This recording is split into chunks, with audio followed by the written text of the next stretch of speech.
بسم الله الرحمن الرحيم. ألف لام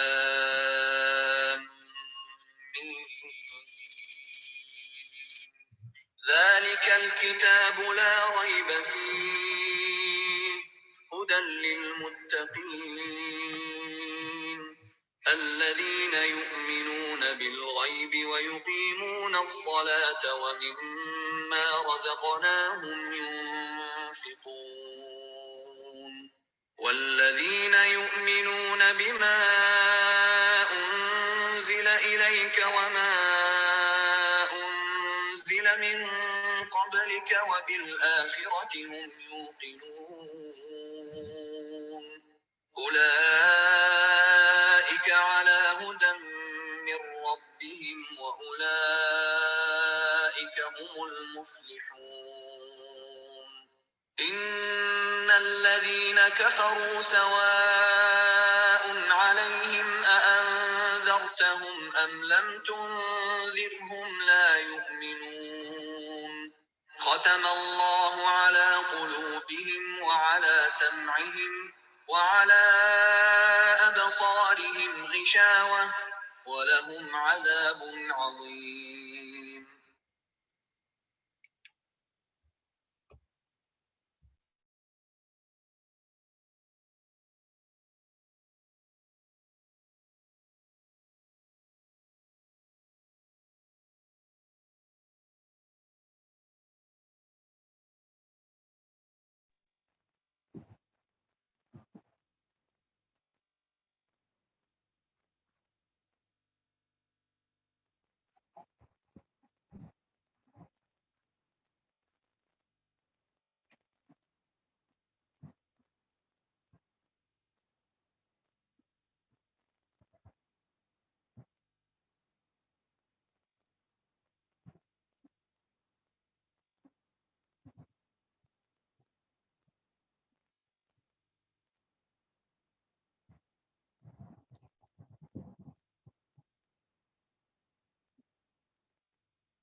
السلام علیکم ورحمۃ اللہ وبرکاتہ.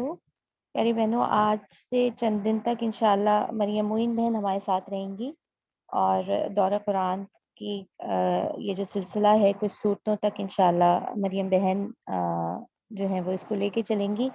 مریم آپ موجود ہیں؟ جی وعلیکم السلام ورحمۃ اللہ وبرکاتہ. جی سلام، میں موجود.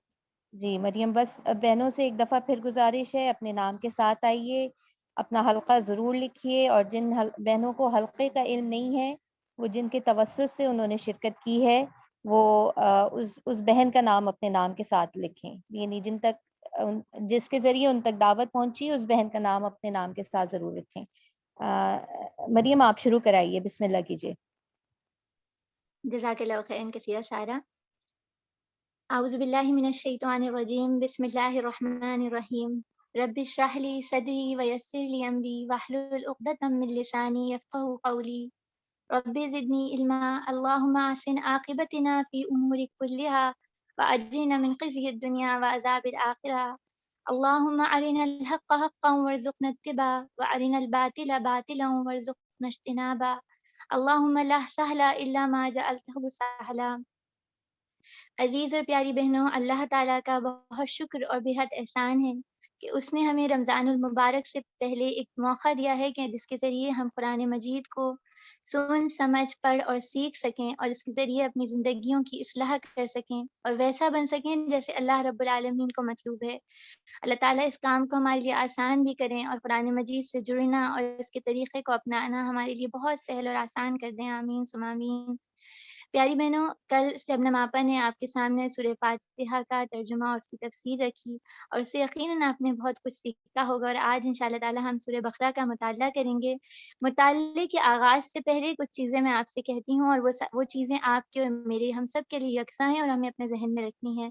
پہلی چیز یہ جو مطالعہ قرآن ہے، یہ دورہ قرآن، یہ مختصر ہے، اور اس میں ہم کچھ مقامات پہ رکیں گے اور کچھ مقامات پہ سے رواں تیزی سے گزر جائیں گے. اسی طرح دوسری بات یہ ہے پیاری بہنوں کہ دیکھیے، آپ اور میں اس بات کو بہت اچھی طرح سمجھتے ہیں کہ قرآن مجید کی ایسی محفل جس میں ہمارے بیٹھنے کا مقصد صرف اور صرف اللہ کی رضا حاصل کرنا ہو، جس میں ہمارا بات کہنا، سننا، سمجھنا سب کا سب اللہ رب العالمین کو راضی کرنے کے لیے ہو، تو ایسی محفلوں کی آپس میں بیٹھنے والوں کی تلاش میں فرشتے ہوتے ہیں، اور وہ ان کے پاس آتے ہیں اور ان کو اپنے پروں کی گھیرے میں لیتے ہیں، اور اللہ کی رحمت ایسی محفلوں پہ نازل ہوتی ہے۔ اور جہاں آج فزیکلی ہمارے لیے ایک دوسرے کے ساتھ مل بیٹھنا ناممکن ہو گیا ہے، تو اللہ کا کتنا بڑا احسان اور کتنا بڑا کرم ہے کہ ہم ورچولی ایک اس آن لائن میٹنگ کے ذریعے ایک دوسرے کے ساتھ موجود ہیں، اور الحمدللہ اللہ تعالیٰ نے ایسے افراد ہمارے پاس رکھے ہیں جو اس کے لیے پوری یعنی پوری محنت اور کوشش کے ساتھ مجھے اور آپ کو جڑنے کا موقع دے رہے ہیں اللہ کی کتاب سے۔ تو اب ہمارے کرنے کا کام کیا ہے، میرے اور آپ کے کرنے کا کام کیا ہے کہ یہ 1 گھنٹہ جو میں اور آپ کتاب اللہ کو لے کے بیٹھ رہے ہیں، تو اس میں ہمارا رویہ بہت سمجھداری والا ہو۔ یعنی دیکھیے ہمارے پاس اس وقت کوئی فرد موجود نہیں ہے کہ اسکرین ہمارے سامنے ہے، چاہے وہ موبائل ہے یا ٹیبلیٹ ہے کوئی اور ڈیوائس، تو دورہ قرآن کے دوران ہماری انگلیاں اس اسکرین کو چھونے، پارٹیسپینٹ کو چیک کرنے، چیٹ باکس پہ جانے میں استعمال نہ ہو، بلکہ ہماری انگلیوں میں قلم ہو اور ہمارے سامنے صفحات ہوں، اور ہمارے پاس ترجمہ قرآن جو موجود ہو، ہم اس کو بھی پڑھ رہے ہیں اور اپنے لیے نکات بھی طے کر رہے ہوں۔ رہی یہ بات کہ سلائڈ سامنے آئیں گی، اس کا اسکرین شاٹ لینے کی کوشش نہیں کیجیے۔ یہ سلائڈ کا مقصد یہ ہے کہ ہماری توجہ یعنی کیونکہ ہمارے پاس ہم ایک دوسرے کے سامنے موجود نہیں ہیں، تو کوئی پوائنٹ مس ہو جائے تو ہم اس کو دیکھ لیں اور اپنے پاس تحریر کر لیں۔ یہ سلائڈ آپ کو بعد میں دے دی جائیں گی، لیکن اسکرین شاٹ لینے سے صرف اور صرف ایسا ہوتا ہے کہ دل کو اطمینان ہو جاتا ہے کہ چیز موجود ہے، لیکن وہ عمل میں آنا مشکل ہو جاتی ہے۔ قلم کو اٹھائیے، اپنے پاس نوٹس بنائیے، پوائنٹس لکھیے، تاکہ رمضان المبارک جب آئے تو ہماری زندگیوں میں کوئی نہ کوئی ایسی تبدیلی ضرور آ گئی ہو جو کہ اللہ تعالیٰ کو پسند ہے۔ پھر اسی طرح پیاری بہنوں، جو کچھ آپ اور میں یہاں سیکھیں گے اور سمجھیں گے اور سنیں گے، اس کو اپنے عمل میں بھی لانے کی پوری کوشش کریں گے، اور اس کے ساتھ ہی اپنے گھر میں یا اپنے حلقہ احباب میں، چاہے وہ آپ کے رشتے دار ہوں، آپ کے دوست ہوں، پڑوسی ہوں، کوئی بھی کسی فرد کو ایسا ڈھونڈیے جو آپ کے ساتھ اس قرآن کے سفر میں ساتھ لے کے چلیں۔ آپ اس کو آپ اس سے ڈسکس کریں اور وہ آپ سے ڈسکس کریں، اس پہ غور فکر اور تدبر کریں کہ ہم نے آج کیا سیکھا تھا، کیا پڑھا تھا اور کیا کیا تھا۔ یعنی 1 گھنٹے کے لیے کم سے کم آپ اپنی دن کا بہت قیمتی دن کا 1 گھنٹہ اللہ کی کتاب کے لیے نکال رہی ہیں، اور اگر اس کے ساتھ واقعی سنجیدہ طالب علم والا رویہ ہوگا تو دیکھیے گا ایسی تبدیلی آئے گی کہ اس کا اثر آپ کی نسلوں تک پہنچے گا انشاءاللہ تعالی۔ اللہ ہمیں ان سب کاموں کو ہمارے لیے آسان کریں۔ پیاری بہنوں، ہم سورہ بقرہ کا آغاز کرتے ہیں۔ سورہ بقرہ یہ ایک مدنی سورت ہے اور قرآن مجید کی طویل ترین صورتوں میں سے ہے۔ اس سورت کے بارے میں ہمیں احادیث سے اس کی اہمیت اور فضیلت پتہ چلتی ہے کہ سورہ بقرہ کے بارے میں آتا ہے کہ سورہ بقرہ کی فضیلت کے بارے میں ہمیں پتہ چلتا ہے کہ نبی کریم صلی اللہ علیہ وآلہ وسلم نے فرمایا ہے کہ اپنے گھروں کو قبرستان نہ بناؤ، شیطان اس گھر سے بھاگتا ہے جس میں سورہ بقرہ پڑھی جاتی ہے۔ اسی طرح ایک اور حدیث شریف میں آتا ہے کہ رسول اللہ صلی اللہ علیہ وآلہ وسلم نے فرمایا، قرآن مجید پڑھا کرو، بلا شبہ یہ قیامت کے روز اپنے پڑھنے والوں کے حق میں سفارشی بن کے آئے گا۔ اور 2 خوبصورت صورتیں بقرہ اور آل عمران پڑھا کرو، کیونکہ قیامت کے روز اس طرح آئیں گی گویا 2 بدلیاں یا 2 سایہ دار چیزیں یا پر پھیلانے والے پرندوں کے 2 غول ہیں، اور وہ اپنے پڑھنے والوں کی طرف سے جھگڑا کریں گی۔ سورہ بقرہ پڑھا کرو کیونکہ اس کو سیکھنا باعث برکت ہے اور اس کو ترک کر دینا باعث حسرت ہے، اور باطل پرست اس پر غالب نہیں آ سکتی۔ یہی سورہ بقرہ جس کی فضیلت بے شمار حدیث سے پتہ چلتی ہے۔ حضرت عمر فاروق رضی اللہ تعالیٰ عنہ نے اس کو 12 سال میں اس کی تعلیم مکمل کی، حضرت عبداللہ ابن عمر نے 8 سال میں۔ ہمارے پاس دورانیہ کم ہے، لیکن ہم کوشش کریں گے اس وقت میں بھی جتنا کچھ ہو سکے سمیٹیں اور اپنے دامن میں بھریں انشاءاللہ تعالی۔ پیاری بہنوں، سورہ بقرہ کے اندر یہ مدنی صورت ہے، اس کے اندر مضامین کیا کیا ہیں؟ اس کے اندر ایمانیات پہ گفتگو ہوگی، یعنی ایمانیات میں توحید بھی ہے، رسالت بھی ہے، آخرت بھی ہے، عبادات، معاملات، معاشرت، اخلاقیات، ان کے بارے میں پے در پہ احکامات آئیں گے، اور خاص طور پہ دوسرے پارے کی طرف تو بہت کثرت کے ساتھ آئیں گے۔ اور اگر ایک عمومی ہم اس کا جائزہ لے لیں سورہ بقرہ کا، تو سورہ بقرہ جو ہے اس کو 4 پیراگراف میں بھی ہم تقسیم کر سکتے ہیں۔ اس کے اندر ابتدائی طور پہ 3 رویوں کا اللہ تعالیٰ ذکر کریں گے، اس کے بعد جو ہے بنی اسرائیل کا احوال آئے گا، اور اس کے بعد یہ بھی آئے گا، یہ بات آئے گی کہ مسلمانوں کو ان طریقوں سے اجتناب کرنا ہے جو بنی اسرائیل نے اپنائے، اور خود کون سا رویہ اپنائے اس کی طرف بھی اللہ تعالیٰ رہنمائی کریں گے۔ اور اس کے بعد یہ بات بھی آئے گی کہ اسلام میں پورے کے پورے داخل ہو جائیں تاکہ جو ہے اللہ کے پسندیدہ مقرب بندے بن جائیں۔ سورہ بقرہ کی ایک خاص بات یہ ہے کہ دل کی اصلاح کی بات کرتی ہے، دل کی بیماریوں کے حل بتاتی ہے، دل کی بیماریوں کی نشاندہی کرتی ہے، دل کے معاملات پر بات کرتی ہے نا۔ تو آئیے آج میں اور آپ اپنے دل کو کھوجیں، اپنے دل کو جانچیں، اپنے دل کو دیکھیں اس میں ہے کیا، اور پھر انشاءاللہ پھر آگے سورہ آل عمران کو بھی ہم دیکھیں گے کہ اس میں کیا ہے۔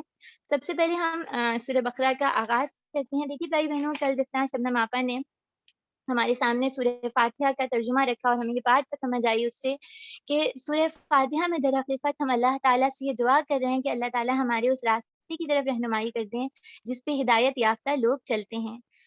اب ہدایت یافتہ لوگ کون ہیں، کیسے ہیں، کیا ہوں گے، ان کی خصوصیات ہمیں سورہ بقرہ کی ابتدائی 5 آیات میں ملیں گی۔ اور کیونکہ ہمارے پاس وقت مختصر ہے اور ہم یعنی اس کے اندر ہم ایک ایک آیت کی ایک ایک لفظ پر غور کر کے تدبر نہیں کر سکتے، تو ہم نے سہولت اور آسانی کے لیے آیات کے کچھ پیراگرافس بنا یعنی کچھ گروپس بنا دیے ہیں، سیکشنز میں ڈیوائڈ کر دیا ہے، اور ہم ان سیکشن پہ اس جو ایک ہیڈنگ یا ایک حوالہ ہوگا اس حوالے سے غور کریں گے۔ جیسے آیت نمبر 1 تا 5 ہمارے پاس ہیڈنگ ہے کہ ایمان کامل پلس عمل صالح یا عمل کامل جو ہے، اعمال کاملہ جو ہیں وہ کامیابی کا دار و مدار ہیں۔ کامیاب لوگ جن کی دعا کی گئی تھی کہ اللہ تعالیٰ ہمیں کامیاب بنائے، کامیاب لوگوں کے راستے پہ چلائے، ان کامیاب لوگوں کے طریقہ کیا ہے وہ ہمیں ان 5 پیراگرافس میں 5 آیات میں پتہ چلے گا۔ انشاءاللہ تعالیٰ ہم اس کو شروع کرتے ہیں، شروع اللہ کے نام سے جو نہایت مہربان اور نہایت رحم فرمانے والا ہے۔ الف لام میم، الف لام میم، یہ 3 حرف، اور ہم سب جانتے ہیں کہ یہ حروف مقطعات ہیں۔ ہمیں اللہ کے رسول صلی اللہ علیہ وآلہ وسلم نے اس کے بارے میں کھوج لگانے سے منع کیا ہے، اور اس کا معنی کیا ہے اللہ اور اس کے رسول صلی اللہ علیہ وآلہ وسلم بہتر طور پہ جانتے ہیں۔ لیکن پیاری بہنوں، ایک یہاں پہ بات رک کے سوچئے گا کہ آج بہت جانب سے ہمیں ایسی بات سننے کو ملتی ہے کہ قرآن مجید ہی ہمارے لیے کافی ہے، اور حدیث کی تو شیورٹی نہیں ہے، قرآن مجید کی حفاظت تو اللہ تعالیٰ نے اپنے ذمے لی ہوئی ہے، لیکن حدیث کی حفاظت کا ذمہ تو نہیں لیا۔ حدیث تو بعد میں مرتب کی گئی ہے، اور ہم تو اہل قرآن ہیں، ہم تو بس قرآن لے کے چلیں گے، قرآن سے سمجھیں گے، قرآن سے پڑھیں گے، ہمیں حدیث کی ضرورت نہیں۔ یہ جملے شاید آپ نے کسی نہ کسی طریقے سے کسی انداز میں لوگوں کے منہ سے سنے ہوں گے۔ سوال یہ ہے کہ کیا ہم قرآن کو واقعی اللہ کے رسول صلی اللہ علیہ وآلہ وسلم کی احادیث اور ان کے بتائے ہوئے طریقے سے ہٹ کے سمجھ سکتے ہیں؟ اگر ایسا ممکن ہوتا ہے تو ہم الف لام میم کو الف لام میم ہی کیوں پڑھ رہے ہیں؟ قرآن مجید میں ایک اور ایک جگہ آتا ہے الم تری کیف فعل ربک باصحاب الفیل، وہاں ہم الم پڑھ رہے ہیں، یہاں ہم الف لام میم پڑھ رہے ہیں، اس لیے کہ مجھے اور آپ کو اس بات پر پختہ یقین ہے کہ قرآن ویسے پڑھا جائے گا جیسے کہ اللہ اور اللہ کے رسول صلی اللہ علیہ وآلہ وسلم نے اللہ رب العالمین کے بتائے ہوئے طریقے سے ہمیں بتایا، ہم تک پہنچایا ہے۔ تو یہ اس پوائنٹ کو ذہن میں رکھیے گا کہ یہ الف لام میم دراصل انکار حدیث کرنے والوں کے لیے جواب ہے کہ ہم قرآن تک پہنچ ہی نہیں سکتے، قرآن کی تعلیمات تک پہلے حروف پہ ہی ہم پہلے آیت پہ ہی ہم پھنس جائیں گے اگر ہم نے اللہ کے رسول صلی اللہ علیہ وآلہ وسلم کو چھوڑنے کی کوئی بھی کوشش کی۔ اسی طرح پیاری بہنوں، الف لام میم مجھے اور آپ کو ایک اور سبق بھی دیتا ہے کہ دیکھیے ہمیں ایسا لگتا ہے ہم بہت کچھ جانتے ہیں، ہمارے پاس بہت علم ہے، لیکن جب میں اور آپ کہتے ہیں نا الف لام میم، تو ہم کہتے ہیں اس کا مطلب ہم کیا کہتے ہیں، ہمیں نہیں پتا، ہم نہیں جانتے، ہم جانتے ہیں تو بس اتنا جتنا اللہ اور اس کے رسول صلی اللہ علیہ وآلہ وسلم سے ہمیں پہنچ گیا، اتنا جتنا اللہ نے ہمیں پہنچا دیا، اور اس میں بھی ہم کتنا ایبزارب کر سکے وہ بھی وہ ابھی اللہ کے ہاتھ میں، اللہ نے ہمیں جتنا سکھایا بس اتنا ہی ہمارے پاس ہے۔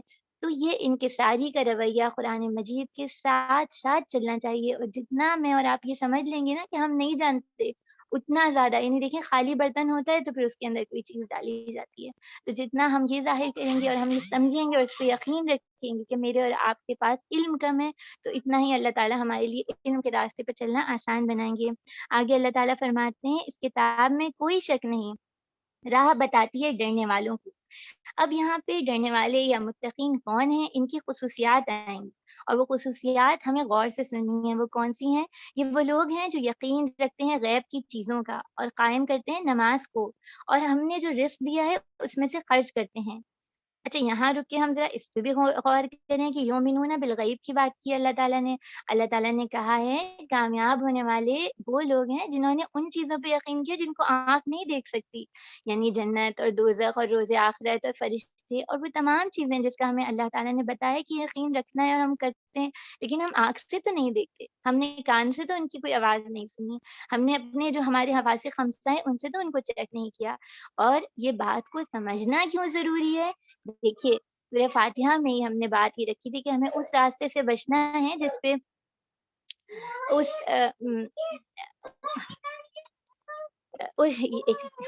اس راستے سے ہمیں بچنا ہے جس راستے پہ اللہ کے ناپسندیدہ بندے جو ہیں وہ چل رہے تھے. اور وہ لوگ وہ ایک پوری تہذیب ہے، یعنی آپ کہیں مغربی تہذیب ہے جو یہود و نصارہ کی بنایا ہوا ایک پورا ایک نظام نظر آتا ہے. اور وہ تہذیب کی بنیاد اس بات پر ہے کہ علم وہ ہے جو ہمارے حواس خمسہ یا ہماری سینسز جس کو چیک کر سکیں یا جس کو سائنٹیفکلی پروو کر سکیں. یعنی اگر ہم اس انداز میں سوچنے لگیں تو ہمارے لیے غیب پر ایمان لانا ناممکن ہو جائے گا، جبکہ غیب پر ایمان لانا اتنا ضروری ہے جتنا مجھے اور آپ کو یہ یقین ہے کہ آگ جلا دے گی اور ہم اس میں کبھی ہاتھ نہیں ڈالتے. اسی طرح غیب کا ایمان ضروری ہے. پھر اسی طرح اللہ تعالیٰ نے کیا بتایا ہے کہ ایمان لانے والے کامیاب لوگ کون سے ہیں؟ جو نماز قائم کرتے ہیں اور اپنے جو رزق ہم نے انہیں دیا ہے اس میں سے خرچ کرتے ہیں. اور پھر آگے اللہ تعالیٰ فرماتے ہیں اور وہ لوگ جو ایمان لائے اس پر جو آپ پر نازل ہوا اور اس پر جو آپ سے پہلے نازل ہوا، اور پھر وہ آخرت پہ وبالآخرۃ هم یوقنون اور آخرت کا یقین رکھتے ہیں. یہی لوگ ہیں جو اپنے رب کی طرف سے ہدایت پہ ہیں اور یہی لوگ کامیاب ہونے والے ہیں. یعنی یہی لوگ ہیں جن کی ہم نے دعا کی تھی اور اللہ تعالیٰ ان کے طریقے پہ ہمارے لیے چلنا آسان فرمائے. پھر پیانی بہنوں اب آگے ہمارے پاس آیت نمبر 6 تا 20 ایک نیا پیراگراف سمجھ لیجئے. اس کے اندر دو گروہ ہمارے سامنے ہوں گے اور یہ دو گروہ کون سے ہوں گے؟ ایک کافروں کا گروہ ہوگا اور ایک منافقین کے رویہ اللہ تعالیٰ ہمیں دکھائیں گے. اور دونوں ہی دل کی بیماری میں مبتلا ہیں. دل کی بات کرنی ہے نا ہمیں، تو ہمیں اپنے دلوں کا بھی جائزہ لکھنا ہے کہ میرے اور آپ کے دل میں تو کہیں کفر نہیں، کہیں نفاق نہیں. اور یہ ہیں تو دو گروہ لیکن ان کا ٹھکانہ ایک ہے. پچھلا گروہ وہ تھا جو کامیاب ہو گئے اور جو فلاح پا گئے اور جو جنت کے مکی بن جائیں گے، لیکن یہ وہ لوگ ہیں جن کا ٹھکانہ کچھ اچھی جگہ نہیں ہے. دیکھتے ہیں ہم یہاں پہ اللہ تعالیٰ کیا کہہ رہے ہیں. اللہ تعالیٰ کہہ رہے ہیں بے شک جو لوگ کافر ہوئے یعنی انہوں نے انکار کر دیا، غیب کا بھی، نماز کے قائم کرنے سے بھی انکار کیا، کبھی زکوٰۃ بھی چھوڑ دی. اللہ اور اس کے رسول صلی اللہ علیہ وآلہ وسلم نے جو کتاب ہمارے لیے اللہ نے بھیجی ہے اکرم صلی اللہ علیہ وسلم پر، اس پر اور پچھلی کتابوں پر ایمان نہیں لائے، ان کا انکار کر دیا.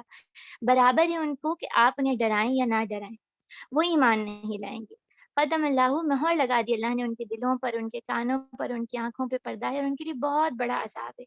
دیکھیے پیاری بہنوں، دل ہی وہ مقام ہے جہاں پر ایمان ہوتا ہے اور دل میں ہی ہدایت ہوتی ہے اور دل میں ہی اللہ کا ڈر ہوتا ہے.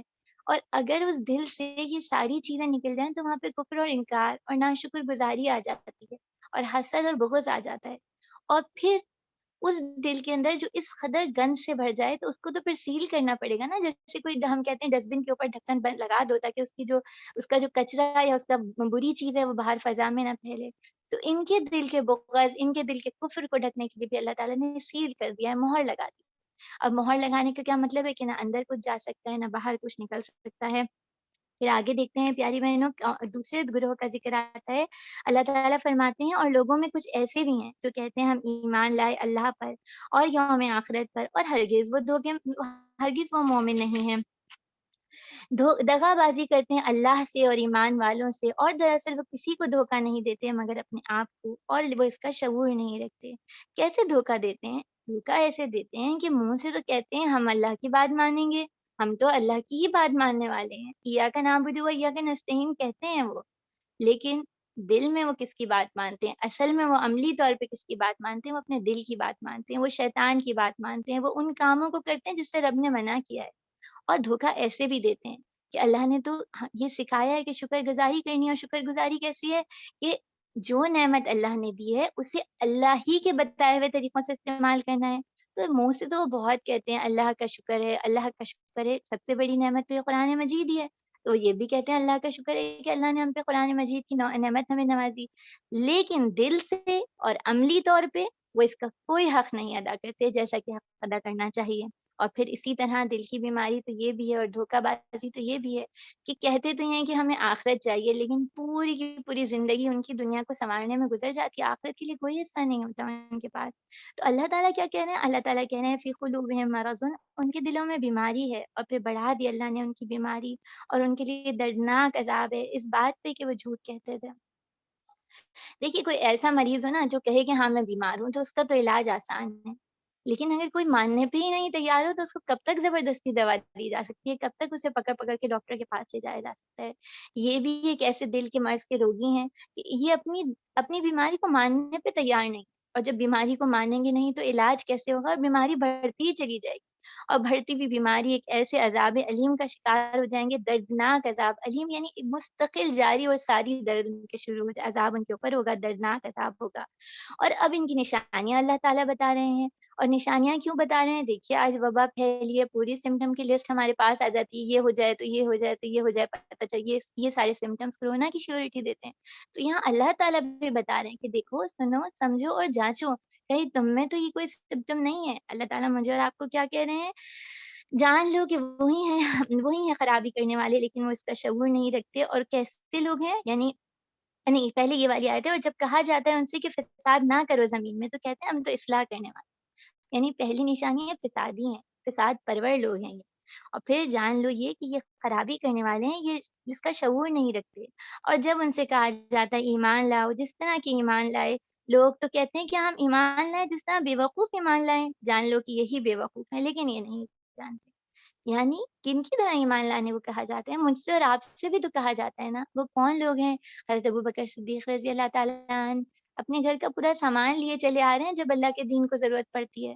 تو جب اللہ کے دین کو ضرورت پڑتی ہے تو میں اور آپ کیا پیش کرتے ہیں؟ اپنا دل، جان، مال، صلاحیتیں کچھ نکالتے بھی ہیں، یا ہمیں حیرت ہوتی ہے ان لوگوں پہ جو نکالنے والے ہیں۔ اور ایمان لانے کو کہا جا رہا ہے حضرت عثمان کی طرح کہ اپنا کنواں لے کے چلیں، یہودی کہتا ہے میں دگنی رقم دوں گا، کہتے ہیں نہیں میں تو اس کو دوں گا جو مجھے 70 گنا رقم زیادہ دے گا، اور پھر اس کو اللہ کی راہ میں دے دیتے ہیں۔ ان جیسے لوگوں کو، ان لوگوں کو وہ کہتے ہیں یہ بیوقوف ہیں۔ ارے ان کو تو عقل اور سمجھ نہیں ہے، دیکھو کیسے ہیں، ذرا دنیا کا فائدہ بھی تو تھوڑا دیکھ لیتے۔ آج کے ہمارا رویہ بھی تو ایسا نہیں، ہم ذرا اس پہ غور کریں۔ اور پھر ان کی تیسری نشانی اللہ تعالیٰ کیا بتا رہے ہیں؟ وَإِذَا لَقُوا الَّذِينَ، اور جب یہ ملاقات کرتے ہیں مسلمانوں سے تو کہتے ہیں ہم ایمان لے آئے، اور جب چند تنہا اپنے شیطانوں کے پاس کہتے ہیں تو کہتے ہیں بے شک ہم تو مذاق کر رہے، یعنی منہ پہ کچھ ہوتا ہے اور دل میں کچھ ہوتا ہے۔ مذاق اڑانے والے لوگ ہوتے ہیں یہ۔ اللہ مذاق کرتا ہے ان سے اور ترقی دیتا ہے ان کو ان کی سرکشی میں، اور حالت یہ ہے کہ وہ عقل کے اندھے ہیں۔ یہی وہ لوگ ہیں جنہوں نے مول لی ہے گمراہی ہدایت کے بدلے، تو کوئی ان کی تجارت انہیں نفع نہ دے گی، اور نہ ہوں گے وہ راہ پانے والے۔ اللہ تعالیٰ ہم سب کو اور ہماری نسلوں کو ایسے اعمال سے اپنی پناہ میں رکھے، آمین ثم آمین۔ اب یہاں پہ اللہ تعالیٰ 2 مثالیں دے رہے ہیں، وہ مثالیں بہت غور کرنے والی ہیں، اس پہ ذرا سوچنا ہمیں پڑے گا نا۔ مثال کیا ہے؟ اللہ تعالیٰ کہتے ہیں ان کی مثال اس شخص کی ہے جس نے آگ جلائی اور پھر ارد گرد پورا ماحول روشن ہو گیا، اور پھر اللہ تعالیٰ نے اس کی نور بصارت سلب کر دی اور چھوڑ دیا ان کو اندھیروں میں، اور پھر وہ سم بکمن بہرے ہیں، گونگے ہیں، اندھے ہیں، اور وہ نہیں لوٹیں گے۔ ہوا کیا ہے کہ دیکھیے اگر لائٹ جلی ہو یا لائٹ بند ہو، کسی اندھے کو تو کچھ بھی نظر نہیں آئے گا، اس کی آنکھوں کے سامنے تو اندھیرا ہی اندھیرا ہے نا۔ تو اسی طرح قرآن مجید کی ہدایت اور نور موجود ہو، لیکن اس کے باوجود جس کی آنکھیں خراب ہو گئی ہوں، جس کی بصیرت ختم ہو گئی ہو، جس کی دل بیکار ہو گیا ہو، تو اس کو پھر سمجھ نہیں آتا، وہ حق کو پہچان نہیں پاتا، وہ انکار پہ ہی مصر رہتا ہے۔ بہت عرصے پہلے کی بات ہے کہ بوسینیا کے کچھ کیوز ہیں، وہاں پہ سائنٹسٹ کسی ریسرچ کے حوالے سے گئے، تو وہاں انہیں کچھ سیلیمنڈرز ملی، اور وہاں پہ مکمل گھٹا ٹوپ اندھیرا تھا ان غاروں میں۔ اور جب انہوں نے ان کو دیکھا، سیلیمنڈرز کو دیکھا، تو پتہ چلا کہ ان کی آنکھیں ہیں لیکن مستقل اندھیرے میں رہنے کی وجہ سے وہ ان آنکھوں کو استعمال کرنے سے قاصر ہو جا گئی ہیں، یعنی ان کو اب نظر ہی نہیں آتا، اگرچہ وہ آنکھیں فنکشنل ہیں، بالکل صحیح ہیں۔ تو ایسا ہوتا ہے جو شخص مستقل کفر اور انکار کی حالت میں رہتا ہے، پھر ایک وقت آتا ہے کہ اس کی آنکھوں کو اللہ کی ہدایت، اللہ کی نشانیاں، اللہ کی آیات نظر نہیں آتی۔ اور پھر دوسرے ایک اللہ تعالیٰ نفاق کا ایک رویہ بتا رہے ہیں، دوسری مثال دے رہے ہیں، وہ کیسا ہے؟ عقیدے کا نفاق ہے۔ یہ کیسا ہے کہ اللہ تعالیٰ بتاتے ہیں کہ ان کی مثال ایسی ہے جیسے آسمان سے زوردار بارش ہوئی اور اس میں اندھیرا بھی ہے اور گرج اور بجلی اور چمک ہے، اور کانوں میں اپنی انگلیاں دے دیتے ہیں کڑک کے خوف سے اور موت کے ڈر سے، اور اللہ احاطہ کرنے والا ہے کافروں کا۔ قریب ہے کہ بجلی اچک لے جائے ان کی آنکھیں، اور جب چمکتی ہے ان پہ تو چلنے لگتے ہیں اس کی روشنی میں، اور جب اندھیرا ہو جاتا ہے تو کھڑے رہ جاتے ہیں، اور اگر چاہے اللہ تو لے جائے ان کے کان اور آنکھیں، اور بے شک اللہ ہر چیز پر قادر ہے۔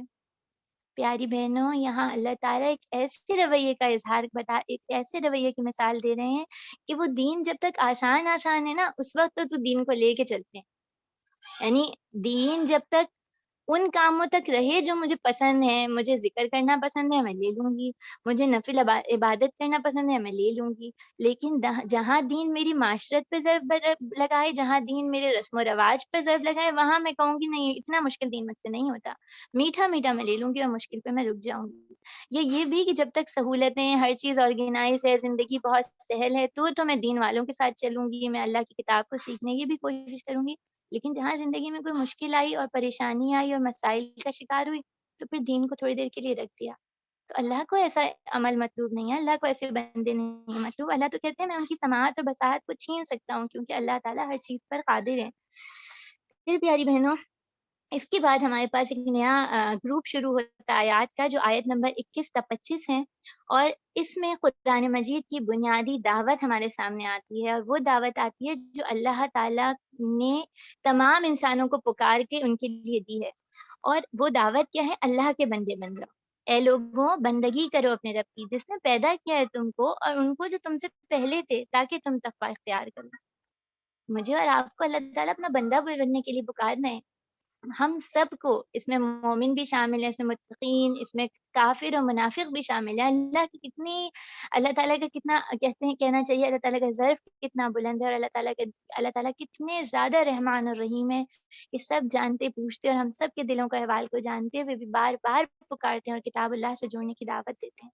مجھے اور آپ کو کہہ رہے ہیں بندے بن کے رہو، تو ذرا میں اور آپ سوچیں تو کہ اچھے بندے کی خصوصیات کیسی ہوتی ہیں، بندے بننے کا مطلب کیا ہوتا ہے، اور زیادہ مشکل نہیں ہے، بس یہی سوچ لیں کہ ایک والدین کو ایک نیک اور صالح اولاد کے اندر کیا کیا خصوصیات چاہیے ہوتی ہیں، یہی نا کہ وہ ہر آواز پہ لپک کے آئے، اطاعت کرے، نافرمانی سے رک جائے، ناشکری نہ کرے، جب کوئی سختی آئے تو والدین کو نہ کچھ کہنے لگے، کیا کیا خوبیاں ہمارے دل میں ہوتی ہیں نا، اور ہم کسی کو ملازمت دے رہے ہوں تو بھی ہمارے ذہن میں پوری ایک لسٹ تیار ہوتی ہے، یہ ساری ساری خوبیاں ہونی چاہیے اس شخص کے اندر۔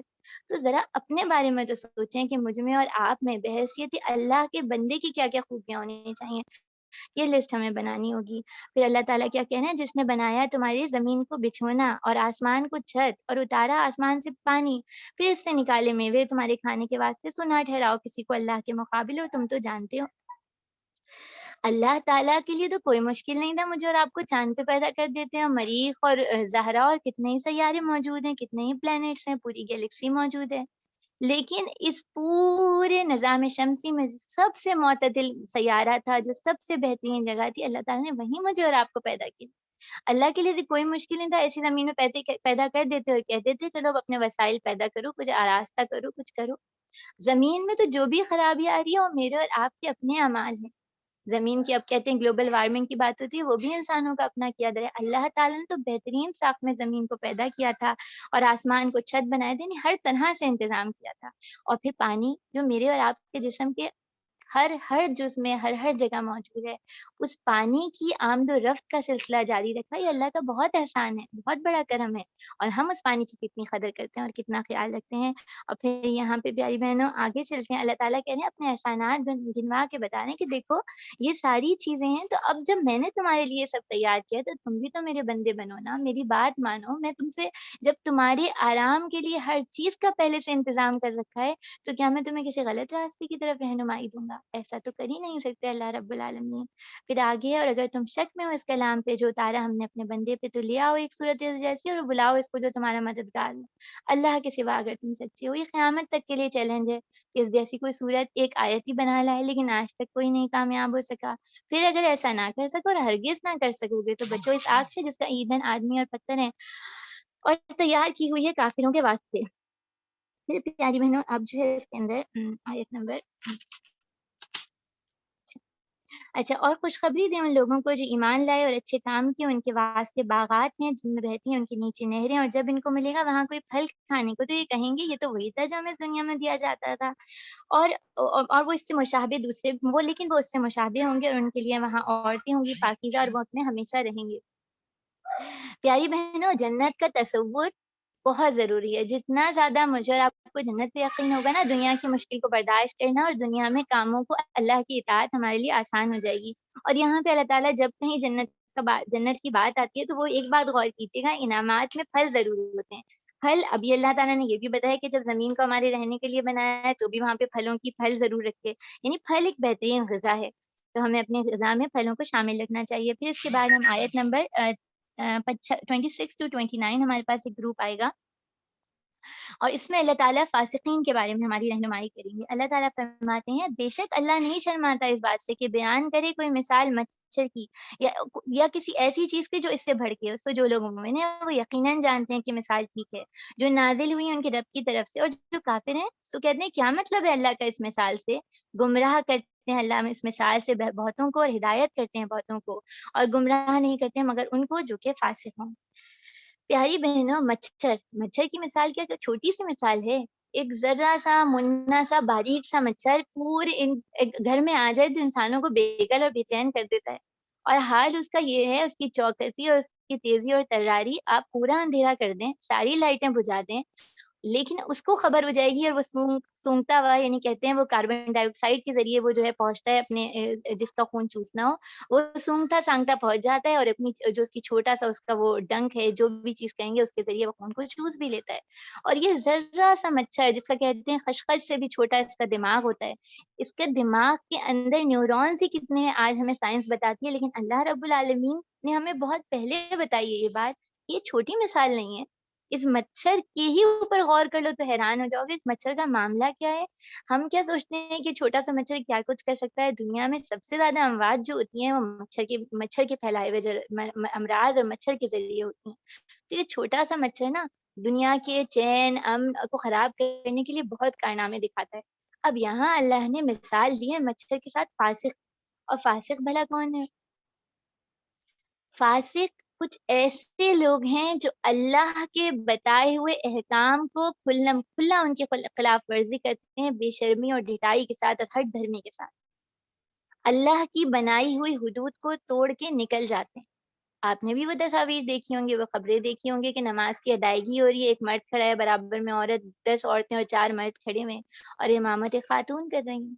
اللہ نے تو حدود بتا دی تھی کہ مردوں کی جماعت کیسی ہوگی اور عورتوں کی کیسی ہوگی اور کون امامت کرے گا، اور اس کی تو بہت ہے، اس کی آپ ڈیٹیل میں جائیں کہ کچھ لوگ یہ بھی کہیں گے، نہیں جو کھلم کھلا جرائم کرنے والے اور کھلم کھلا اللہ کی حدود کو توڑنے والے، ان کے پاس کوئی لمٹ نہیں ہوتی، وہ کرتے ہی چلے جاتے ہیں کچھ۔ اور اللہ تعالیٰ کیا بتا رہے ہیں کہ ان کی نشانیاں، ان کے سائنس اور سمٹمز بھی بتا رہے ہیں کہ یہ لوگ ہوتے کون ہیں، کیسے ہوتے ہیں۔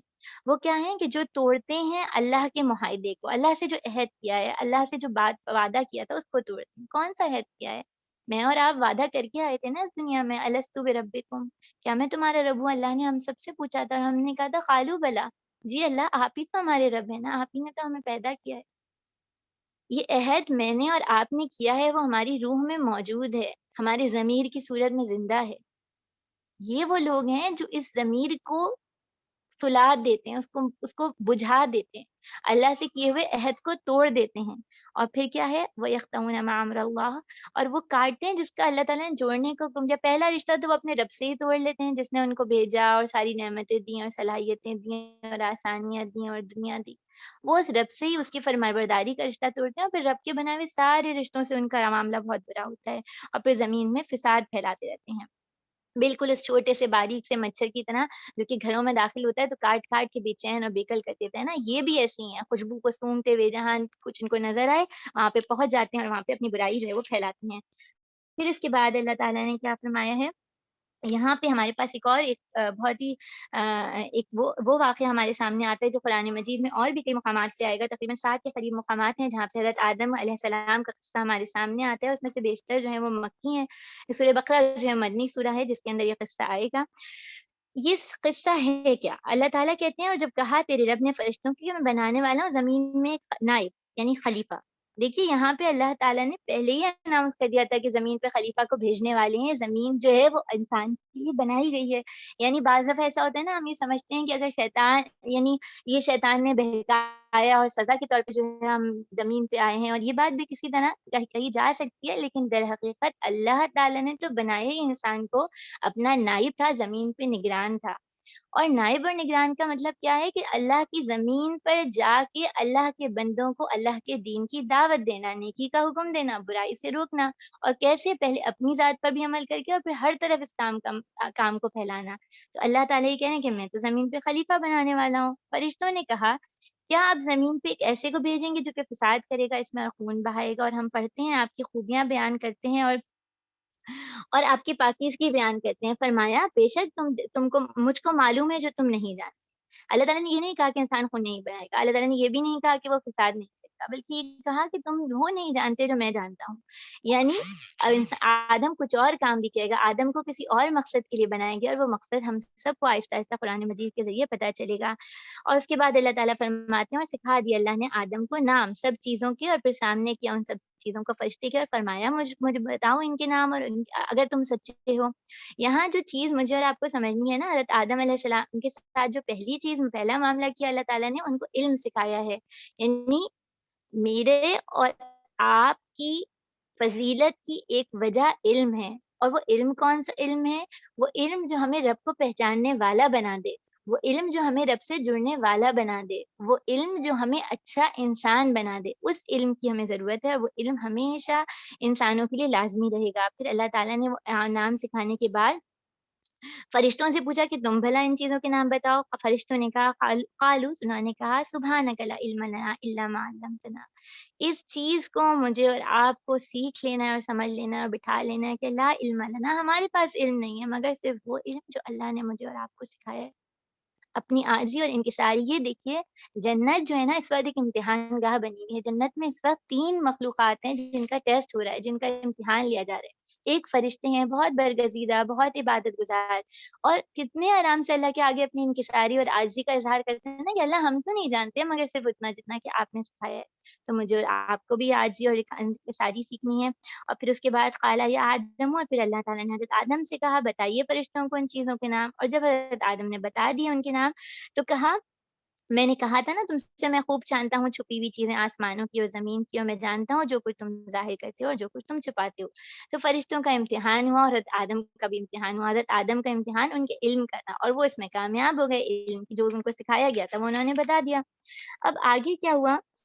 اور اس کے بعد اللہ تعالیٰ نے فرشتوں کا دوسرا امتحان دیا. اس میں دوسرا امتحان کیسے؟ اللہ تعالیٰ نے فرشتوں سے کہا کہ سجدہ کرو آدم کو، تو سب سجدے میں گر پڑے، کامیاب ہو گئے نا، اطاعت رب کی، اللہ کا حکم بجا لائے. لیکن یہاں پہ ایک اور مخلوق کا امتحان بھی مطلوب تھا جو کہ فیل ہو گیا. مگر شیطان، اس نے نہ مانا اور تکبر کیا، اور تھا وہ بڑا کافروں میں، انکار کرنے والا تھا نا. امتحان تو شیطان کا بھی تھا، اور شیطان نے رب کی اطاعت نہ کی، تکبر میں مبتلا ہو گیا. تو میں اور آپ بھی سوچیں کتنا بڑا جرم ہے نا تکبر. اور یہ تکبر انسان کو بہت بلندی سے نیچے پھینکتا ہے. تو میرے اور آپ کے دل میں اگر رائی برابر بھی اپنی بڑائی کا کوئی احساس ہے تو اس کو ہمیں دھونا ہے، اگر ہمیں اس قرآن مجید سے واقعی جڑنا ہے. اور پھر ہم نے آدم سے کہا آپ اس میں رہیے اور آپ کی بیگم جنت میں، اور کھائیے اس میں جو کچھ ہے جہاں کہیں سے، اور مت پاس جائیے اس درخت کے ورنہ پھر آپ ہو جائیں گے ظالموں میں سے. پھر ہلا دیا شیطان نے ان کو اس جگہ سے، اور اس کو عزت اس جگہ سے پھر نکالا ان کو اس عزت و راحت سے جس میں وہ تھے. اور ہم نے کہا تم سب اترو، تم ایک دوسرے کے دشمن ہو اور تمہارے واسطے زمین میں ہی ٹھکانا ہے اور نفع اٹھانا ہے ایک وقت تک. پیاری بہنوں، ہمارا جو سب سے بڑا دشمن شیطان ہے نا، جس نے مجھ سے اور آپ سے، ہمارے والدین سے حسد کا شکار ہوا تھا، جو اپنے آپ کو بہت کچھ سمجھا تھا، جس نے ہمارے رب سے نافرمانی کی تھی نا، رب کا حکم نہیں مانا تھا، ایک سجدہ ہی تو تھا. اس کا سب سے بڑا اس کا جو کہنا چاہیے وار، جو سب سے بڑا ہتھکنڈا ہوتا ہے، یہ اس طرف سے ہمیں اٹریکٹ کرتا ہے جہاں ہماری باؤنڈریز ہوتی ہیں نا، جو حدود ہوتی ہیں، اس طرف سے جو ممنوع چیزیں ہوتی ہیں نا، ان میں اٹریکشن ڈال کے ہمیں بلاتا ہے. ایک درخت تھا جو منع تھا، اسی کی طرف اس نے اٹریکٹ کیا. تو میں اور آپ سوچتے ہیں کہ میرے لیے کیا کیا چیز ہے جو میرے رب نے ممنوع کی ہے، مجھے منع کی ہے، کیا وہ غیبت ہے، جھوٹ ہے، یا کوئی بھی اور چیز. مجھے اور آپ کو اس کا جائزہ لینا چاہیے. کیا ہم اسی جگہ سے پھسلتے ہیں, اسی جگہ سلپ ہو جاتے ہیں؟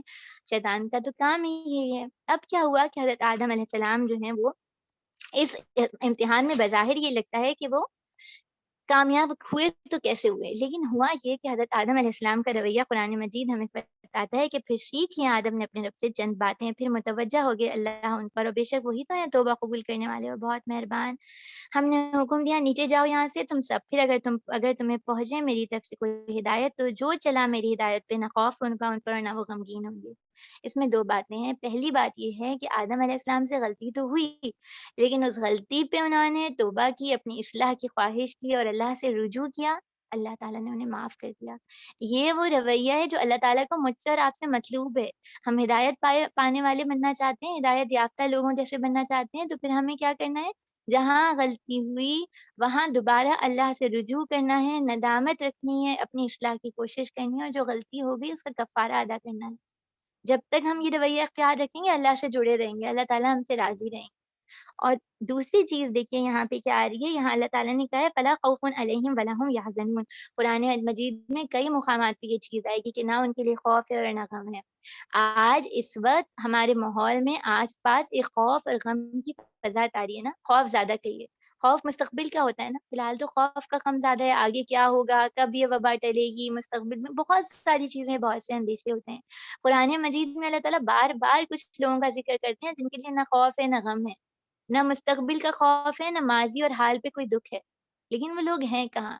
اپنے پاس اپنے نوٹس میں لکھیے, اور تاکہ آپ کے ذہن میں رہے کہ کب ایسا ہوگا کہ میں کسی خوف میں یہ چیزیں, کوئی خطرہ, آپ اس خوف کو یہ سمجھیے کوئی ڈینجر نہیں ہے, کوئی خطرہ نہیں ہے, کوئی ایسی چیز نہیں ہوگی جو ان کو ہلاک کر دے, ان کو تباہ کر دے. وہ کیسے لوگ ہیں؟ اللہ تعالیٰ کہتے ہیں جو لوگ میری ہدایت کی پیروی کریں گے ان کے لیے کوئی خوف اور غم نہیں. یعنی اگر میں اور آپ کتاب اللہ سے, اللہ اس کے رسول صلی اللہ علیہ وسلم کے طریقے سے جڑ جائیں گے نا, تو دنیا میں جو بھی حالات آ جائیں, جو بھی وبا پھیلے, جو بھی مصیبتیں اور آزمائش آئیں, یقین جانیے پیاری بہنوں, کوئی خطرہ, کوئی مصیبت, کوئی پریشانی ہمیں ہماری جگہ سے نہیں ہلائے گی اگر ہم اللہ کی کتاب سے جڑے رہیں گے اور اس کی پیروی کرتے رہیں گے. اللہ تعالیٰ آگے فرماتے ہیں اور جو لوگ منکر ہوئے, جو جھٹلائے ہماری نشانیوں کو, وہ ہیں دوزخ میں جانے والے اور وہ اس میں ہمیشہ رہیں گے. پھر اس کے بعد جو ہے وہ اب ایک نیا سلسلہ کلام شروع ہو رہا ہے. یہ آیت نمبر 40 سے 46 تک بنی اسرائیل کے لیے دعوت ہے.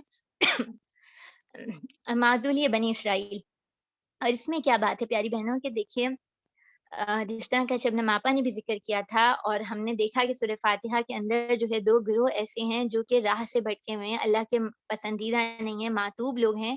ان کے بارے میں اللہ کے رسول صلی اللہ علیہ وسلم نے ہمیں کیا بتایا کہ تم اپنے سے پہلی امتوں کی ایک بالش اور ایک گز میں اتباع کرو گے, یعنی ان کو فالو کرو, یہاں تک کہ اگر وہ کسی گروہ کے سوراخ میں داخل ہوں گے تو تم بھی اس کے پیچھے داخل ہو جاؤ گے. ہم نے پوچھا یا اللہ کے رسول صلی اللہ علیہ وسلم کیا یہود و نصارہ مراد ہیں؟ فرمایا پھر اور کون.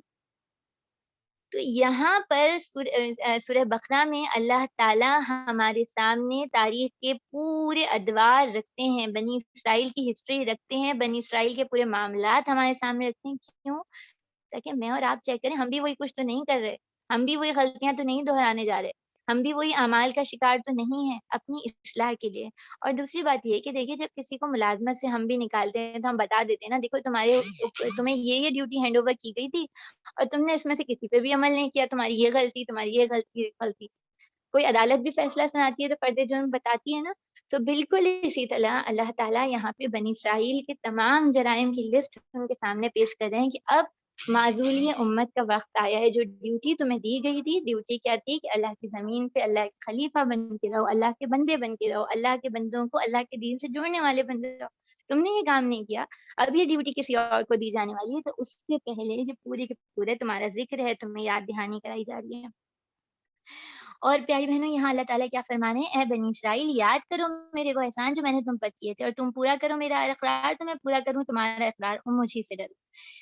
ان آیات میں جو بنی اسرائیل کے حوالے سے آئیں گی بار بار اذکروا کا لفظ آئے گا, یاد کر. تو ذرا میں اور آپ بھی تو یاد کریں, ان کو کیا یاد کرنے کو کہا جا رہا ہے؟ ان سے تو کہا جا رہا ہے وہ وعدے یاد کرو جو تم نے اللہ تعالیٰ سے کیے ہیں, اور وہ نعمتیں اور وہ احسانات یاد کرو جو اللہ نے تم پر کیے ہیں. تو کیا کوئی وعدے میں نے اور آپ نے بھی کیے ہیں جب کلمہ شہادت کہا ہے؟ کیا کچھ وعدے ایسے بھی ہیں جو میں روز نماز میں اللہ رب العالمین کے سامنے کھڑے ہو کے کرتی ہوں؟ اور کیا کوئی ایسے بھی احسان ہے جو اللہ تعالیٰ نے میرے اور آپ پہ کیے ہیں؟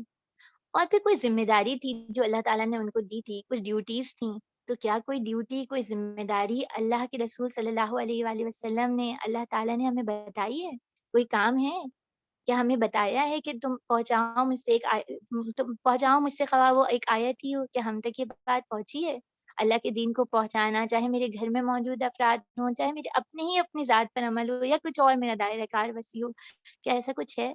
اور یاد کرو، بس کرو، یاد کرو وہ نافرمانیاں جو تم نے رب کی کی، کیا میں نے اور آپ نے بھی کوئی نافرمانیاں کی ہیں؟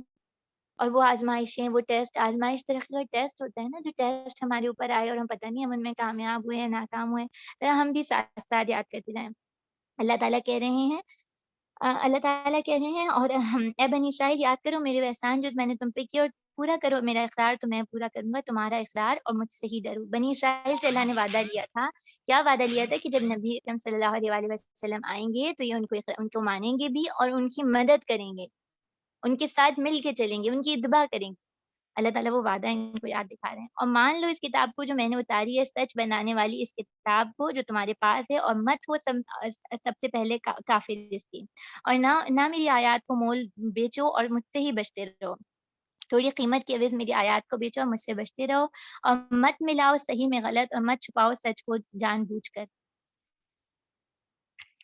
اب یہاں پر پیاری بہنوں، یہود اور بنی اسرائیل کا رویہ ہمارے سامنے اللہ تعالیٰ بتا رہے ہیں کہ وہ کیا کرتے ہیں، دنیا کے چھوٹے چھوٹے فوائد کے لیے، دنیا کے چھوٹے چھوٹے مزوں کے لیے اللہ کے دین کو پس پش ڈال دیتے ہیں، پیچھے کر دیتے ہیں، اور ساتھ ہی حق اور باطل، غلط اور ملت کو صحیح بنا دیتے ہیں۔ اور کچھ ہمارا بھی معاملہ آج ایسا ہی ہوتا جا رہا ہے، ہم بھی کچھ ایسا ہی کرتے ہیں۔ اور اس سب رویے کے پیچھے بات کیا ہے؟ یعنی وعدہ تو کیا کہ اللہ کے رسول صلی اللہ علیہ وآلہ وسلم کی مدد کریں گے، اور ان پہ ایمان لائیں گے، ان کی تعلیمات کو لے کے چلیں گے، لیکن کیوں نہیں کر سکے؟ کیونکہ ان کے دل میں وہی مرض آ گیا تھا جو شیطان کو لاحق ہوا تھا، تکبر، اپنی بڑائی، اپنے آپ کو کچھ سمجھنا، اور حسد کہ نعمت ان کو کیوں ملی، ہمیں کیوں نہ ملی۔ جب حسد آتا ہے نا تو انسان سے پھر چین نہیں ہو پاتا، پھر وہ اپنے اوپر کیا کچھ کام کرے گا، وہ تو صرف اسی جلن کھڑن میں لگ جاتا ہے کہ دوسرے سے بھی چھین لوں۔ تو اللہ تعالیٰ آگے کی آیات میں اس حسد کا، اس تکبر کا، اور دوسری چیز یہ کہ جو دنیا کے مال کی خاطر، دنیا کے فائدے کے لیے وہ اللہ کے دین کو چھوڑتے تھے نا، دنیا کی محبت کا، مال کی محبت کا علاج آگے کی آیات میں آ رہا ہے، ہمارے لیے بھی وہ علاج ہے۔ اللہ تعالیٰ کہہ رہے ہیں واقیم الصلاۃ، اور قائم کرو نماز، اور دیا کرو زکوٰۃ، اور جھک جاؤ نماز میں جھکنے والوں کے ساتھ۔ دیکھیے نماز جو ہے نا، وہ کیا ہے؟ نماز جو دل میں حب جا ہوتی ہے، اپنے آپ کو اپنا بڑا سمجھنے کی خواہش ہوتی ہے، اس کو نکال دیتی ہے۔ اللہ اکبر سے آغاز ہم کرتے ہیں نا، ہم سمجھتے ہیں کہ اللہ آپ ہی بلند ہیں، آپ ہی کی کبریائی ہے، حکم چلے گا تو آپ کا، بات چلے گی تو آپ کی، اور جو کچھ ہے آپ کی حکمت کے تحت ہے۔ آپ نے جس کو درست سمجھا اس کو اتنا ہی عطا کیا، اور جو ہمیں دیا وہ ہمارے لیے کافی ہے، ہم اسی کے لیے، اسی پہ راضی ہیں، اس پہ خوش ہیں۔ یہی ہے نا نماز۔ تو نماز دل سے وہ تمام جاہ و جسم کی خواہش، اور ذمہ داریوں کی خواہش، اور رتبوں کی خواہش، اور اپنے آپ کو بڑا سمجھنے کی خواہش، اور حسد اور یہ بغض، سب کو نکال کے دھونے کا ذریعہ ہے۔ اور اسی طرح زکوٰۃ کا ادا کرنا، مال سے نکالنا، اس مال سے جس سے محبت میں ہم دین کو چھوڑ رہے ہیں، وہ زکوٰۃ اس کا علاج ہے۔ اور رکوع کا خصوصی طور پہ ذکر کیا اللہ تعالیٰ نے، اور پھر یہاں اللہ تعالیٰ کہتے ہیں کیا حکم کرتے ہو لوگوں کو نیک کاموں کا، اور بھولتے ہو اور اپنے آپ کو، اور تم نہیں پڑھتے کتاب پہ، کیوں نہیں سوچتے ہو؟ اور یاد ہوگا آپ کو کہ معراج پہ نبی کریم صلی اللہ علیہ وسلم نے کچھ لوگ دیکھے تھے جن کو آنکھ کی خینچیاں جن کی زبانوں کو کاٹ رہی تھی، اور یہ وہ لوگ تھے جو دوسروں کو تو حکم دیتے تھے لیکن خود عمل نہیں کرتے تھے۔ اللہ تعالیٰ ہمیں ایسے انجام سے اپنی پناہ میں رکھیں۔ اور پھر اللہ تعالیٰ مزید کہہ رہے ہیں وَاسْتَعِینُوا بِالصَّبْرِ وَالصَّلَاةِ، اور مدد چاہو صبر سے اور نماز سے۔ یہ صبر اور نماز جو ہے وہ بہت بھاری چیز ہے، مگر خشوع اختیار کرنے والوں کے لیے، جو اللہ کے آگے عاجزی اختیار کرتے ہیں ان کے لیے بڑا نہیں ہے، اور جن کو خیال ہے کہ وہ روبرو جانے والے ہیں اپنے رب کے، اور انہی کی طرف ہمیں لوٹ کے جانا ہے۔ قرآن مجید میں اور بھی بہت سے مقامات پہ آتا ہے نا، وَأَمَّا مَنْ خَافَ مقام ربہ وَنَہَا النَّفْسَ عَنِ الْهَوَىٰ، اور جو اپنے رب کے سامنے کھڑے ہونے سے ڈرا اور اپنے نفس کو اس نے اس کی خواہشات سے روک لیا، تو پھر وہی کامیاب ہو گیا۔ تو یہاں پہ اللہ تعالیٰ اسی چیز کی طرف ذکر کر رہے ہیں کہ صبر اور نماز کے ذریعے انسان اپنی نفسانی خواہشات اور اپنے دل کے اوپر قابو رکھ سکتا ہے۔ پھر اس کے بعد ہم دوسری طرف چلتے ہیں، آیت نمبر 47 سے لے کر 61 تک۔ یہاں پر یعنی بنی اسرائیل کو دوبارہ اللہ تعالیٰ پکار رہے ہیں، اور اللہ تعالیٰ کہہ رہے ہیں اے بنی اسرائیل یاد کرو میرے احسان جو میں نے تم پر کیے تھے، اور اس کو کہ میں نے تمہیں فضیلت دی تمام عالم پر، اور ڈرو اس دن سے کہ کوئی کام نہ آئے گا کسی شخص کے، اور نہ قبول ہوگی اس کی طرف سے سفارش، اور نہ لیا جائے گا اس سے بدلہ، اور نہ ان کی مدد کی جائے گی۔ پیاری بہنوں، پورا کا پورا جتنی بھی چاہے وہ کفار کا رویہ ہو، چاہے منافقین کا رویہ ہو، یا فسق کا رویہ ہو، یا بنی اسرائیل کا رویہ ہو، ان سب چیزوں کے پیچھے جس چیز کی اصلاح کی ضرورت ہوتی ہے نا، وہ تصور آخرت۔ اگر انسان کو یقین ہو کہ مجھے رب کی طرف لوٹنا ہے، اور وہاں پہ میرا پورا حساب و کتاب ہوگا، اور میری پوری ریکارڈنگ چل رہی ہے، جو کچھ میں کر رہا ہوں، جو کچھ میں سوچ رہا ہوں، اور جو کچھ میرے اعمال اور افعال ہیں، تو پھر انسان بہت محتاط ہو جاتا ہے۔ اللہ تعالیٰ یہاں پہ تصور آخرت کی اصلاح کر رہے ہیں، اور مجھے اور آپ کو بھی اس کو اچھی طرح سے سمجھ لینا ہے، دماغ میں بٹھا لینا ہے، کیا کہ وہ دن جس دن میرے بدلے میں کوئی پیش نہیں ہوگا، اور وہ دن جس دن میری کوئی سفارش بھی نہیں کر سکتا، اور وہ دن جس دن نہ مجھ سے کوئی فدیہ لیا جائے گا، نہ بدلہ لیا جائے گا، اور وہ دن جس دن میری کوئی مدد نہیں کر سکتا سوائے اس کے کہ اللہ تعالیٰ کسی کو اجازت دیتے ہیں۔ اس دن مجھے پہنچنا ہے، اس دنیا میں مجھے ہمیشہ نہیں رہنا۔ اتنے پل کی زندگی، 2 سانس، 2 دن، 2 مہینے، 2 سال، یا 25-30 سال، کچھ نہیں معلوم، لوٹنا تو رب کی طرف ہے نا۔ تو بس اس تصور کو صحیح کر لینا انسان کے بہت سے معاملات کو درست کرتا ہے۔ اللہ تعالیٰ کہتے ہیں، اور یاد کرو اس وقت کو جب کہ رہائی دی ہم نے فرعون کے لوگوں سے، جو کرتے تھے تم کو بڑا عذاب دیتے تھے۔ کہ اچھا یہاں پر لگاتار اللہ تعالیٰ کی نعمتیں آئیں گی، ان کا ذکر آئے گا کہ کیسی آزمائش تھی، ٹیسٹ کیسا تھا، اور اس میں کیسا رویہ بنی اسرائیل کا رہا، اور اللہ تعالیٰ نے کیا معاملہ رکھا، ہم اس کو دیکھتے جاتے ہیں۔ اللہ تعالیٰ نے کہا کہ تمہارے اوپر فرعون کا ایک عذاب تھا، فرعون کی حکومت کا، کہ وہ تمہارے بیٹوں کو قتل کرتی تھی، اور تمہاری خواتین کو زندہ رکھتی تھی، اس میں تمہارے لیے بڑی آزمائش تھی تمہارے رب کی طرف سے۔ اور جب پھاڑ دیا ہم نے تمہاری وجہ سے دریا کو، پھر بچا دیا ہم نے تم کو، اور ڈبو دیا فرعون کے لوگوں کو، اور تم دیکھ رہے تھے۔ اور جب ہم نے وعدہ کیا موسیٰ سے 40 سال کا، پھر تم نے بنا لیا بچڑا موسیٰ کے بعد، اور تم ظالم تھے۔ ہوا یہ پیاری بہنوں کہ حضرت موسیٰ علیہ السلام اپنی قوم کو فرعون کے لشکر سے بچا کر، اور ساری مشکلات سے بچتے بچاتے لے کے آئے۔ اس کے بعد اللہ کے حضور جو ہے حاضری دینے کے لیے روانہ ہوئے گئے، تو تھی تو یہ غلام قوم نا، بنی اسرائیل کے تحت رہی تھی۔ بنی اسرائیل کو تو بچڑے سے بہت محبت تھی، وہ اس کی عبادت کرتے تھے۔ تو جب کوئی قوم دوسری قوم کی غلام بنتی ہے، تو غلامی بہت بری چیز ہے، انسانوں کی پورے ضمیر کو ختم کر دیتی ہے، انسانوں کی عقائد، سوچ سمجھ سب کو مفلوج کر دیتی ہے۔ ایک ایسا مرض ہے جو کہ انسانوں کی کو تباہ کر دیتا ہے، قوموں کو تباہ کر دیتا ہے۔ ان کا بھی یہی حال ہوا۔ اللہ تعالیٰ نے ان کو اس پورے، یعنی آپ سوچیے دریائے نیل سامنے ہو، ٹھاٹے مارتا ہوا پیچھے فرعون کا لشکر ہو، لگتا ہو یہ تو اختتام ہے، اور وہیں سے اللہ نے آغاز کیا، اسے راستہ بنایا۔ اس کے بعد، اس سب کے بعد نافرمانی کی انتہا اور ذہنی غلامی کی انتہا، پھر بچڑے کو اپنا معبود بنا لیا، ایک بچڑا بنا لیا، اس کی عبادت کرنے لگے۔ پھر اللہ نے کیا معاملہ کیا، پھر معاف کیا ہم نے تم کو اس سے، اور تاکہ تم احسان مانو۔ اور جب کہا موسیٰ نے اپنی قوم سے، تم نے نقصان کیا اپنا یہ بچڑا بنا کے، سو اب توبہ کرو اپنے پیدا کرنے والے کی طرف، اور مار ڈالو اپنی جانوں کو، یعنی جو ایسے لوگ اس میں شامل ہیں تمہارے قبائل کے، ان کو ختم کرو، یہ بیت اپنی نظروں کے سامنے، یہ بہتر ہے تمہارے لیے تمہارے خالق کے نظیر۔ پھر متوجہ ہوا وہ تم پر، بے شک وہی معاف کرنے والا اور نہایت مہربان ہے۔ بار بار توبہ کا ذکر آئے گا، یعنی یہیں پہ یہی وہ صورت ہے نا جہاں ہمیں حضرت آدم علیہ السلام کے پہلے استغفار کی خبر ہوئی ہے، پہلی ندامت کی خبر ہوئی ہے۔ آگے بھی یہ پتہ چلے گا کہ جو اللہ کی طرف ندامت اور توبہ کا رویہ رکھتا ہے، اللہ تعالیٰ اس کو اپنے پاس کر لیتے ہیں، اللہ تعالیٰ کو پسند ہیں ایسے لوگ۔ اور جب تم نے موسیٰ سے کہا ہم ہرگز یقین نہ کریں گے جب تک نہ دیکھ لیں اللہ کو سامنے، پھر آ لیا تم کو بجلی نے اور تم دیکھ رہے تھے۔ اچھا اب کیا ہوا کہ حضرت موسیٰ علیہ السلام وہاں سے ان کے پاس تورات لے کے آئے، کتاب اور فرقان جس طرح ذکر آیا ہے، لیکن انہوں نے کیا کہا، ہم تو اس کتاب کو نہیں مانیں گے جب تک ہمیں پتہ چلے کہ اللہ تعالیٰ ہمیں خود بتائے، ہم اللہ کو نہ دیکھیں، یعنی یہ ان کی ضدی پن اور ہٹ درمی کا معاملہ تھا۔ تو اللہ تعالیٰ نے ان کے ساتھ کیا معاملہ کیا کہ یہ 70 کے قریب تقریباً لوگ تھے، ان کو جو ہے بجلی گری اور یہ مر گئے، پھر ہم نے اٹھا کھڑا کیا تم کو مر گئے پیچھے تاکہ تم احسان مانو، اور سایہ کیا ہم نے تم پر ابر کا، اور اتارا تم پر من و سلوہ، اور کھاؤ پاکیزہ چیزیں جو ہم نے تم کو دی ہیں، اور انہوں نے ہمارا کچھ نقصان نہیں کیا بلکہ اپنا ہی نقصان کرتے رہے۔ یہ بھی اللہ کا انعام تھا ان کے اوپر کہ سایہ دار آسمان تھا، اور ان کے کھانے پینے کی یہ من و سلوہ تھا، اور یہ ساری چیزیں یقیناً آپ نے اس کی تفصیلات پڑھی بھی ہوں گی، ورنہ انشاءاللہ بعد میں ضرور پڑھیے گا۔ اور پھر ہم نے کہا داخل ہو اس شہر میں، اور کھاتے پھرو اس میں جہاں چاہو فراغت سے، اور داخل ہو دروازے میں سجدہ کرتے ہوئے، اور کہتے جاؤ بخش دیجئے، معاف کر دیں گے ہم تمہارے قصور، اور زیادہ بھی دیں گے نیکی کرنے والوں کو۔ اور پھر کیا ہوا، اب اللہ تعالیٰ نے ان سے ایک شہر میں داخل ہونے کو کہا، اور انہوں نے خواہش یہ کی تھی کہ بھئی ہم تو یہ والے من و سلوہ کھاتے کھاتے بیزار ہو گئے ہیں, ہمیں کچھ اور کھانا ہے, ہماری تو زبان ایک ہی کھانے کی عادت تو نہیں ہے, ہمیں تو اور بھی کچھ دل چاہ رہا ہے. تو اللہ تعالیٰ نے ان کا ٹھیک ہے اس شہر میں چلو اور وہاں جا کے کھاؤ پیو, لیکن یہ کلمہ کہتے ہوئے جانا, اور انہوں نے اس کلمے کو یہ بدل دیا. پتہ نہیں ہم بھی کیا کچھ بدلتے ہیں اور کیا کیا کرتے ہیں. پھر بدل ڈالا ظالموں نے بات کو, اس خلاف جو کہہ دی گئی تھی ان سے, پھر اتارا ہم نے ظالموں پہ عذاب آسمان سے ان کی حکم عدلوی کی بنیاد پر.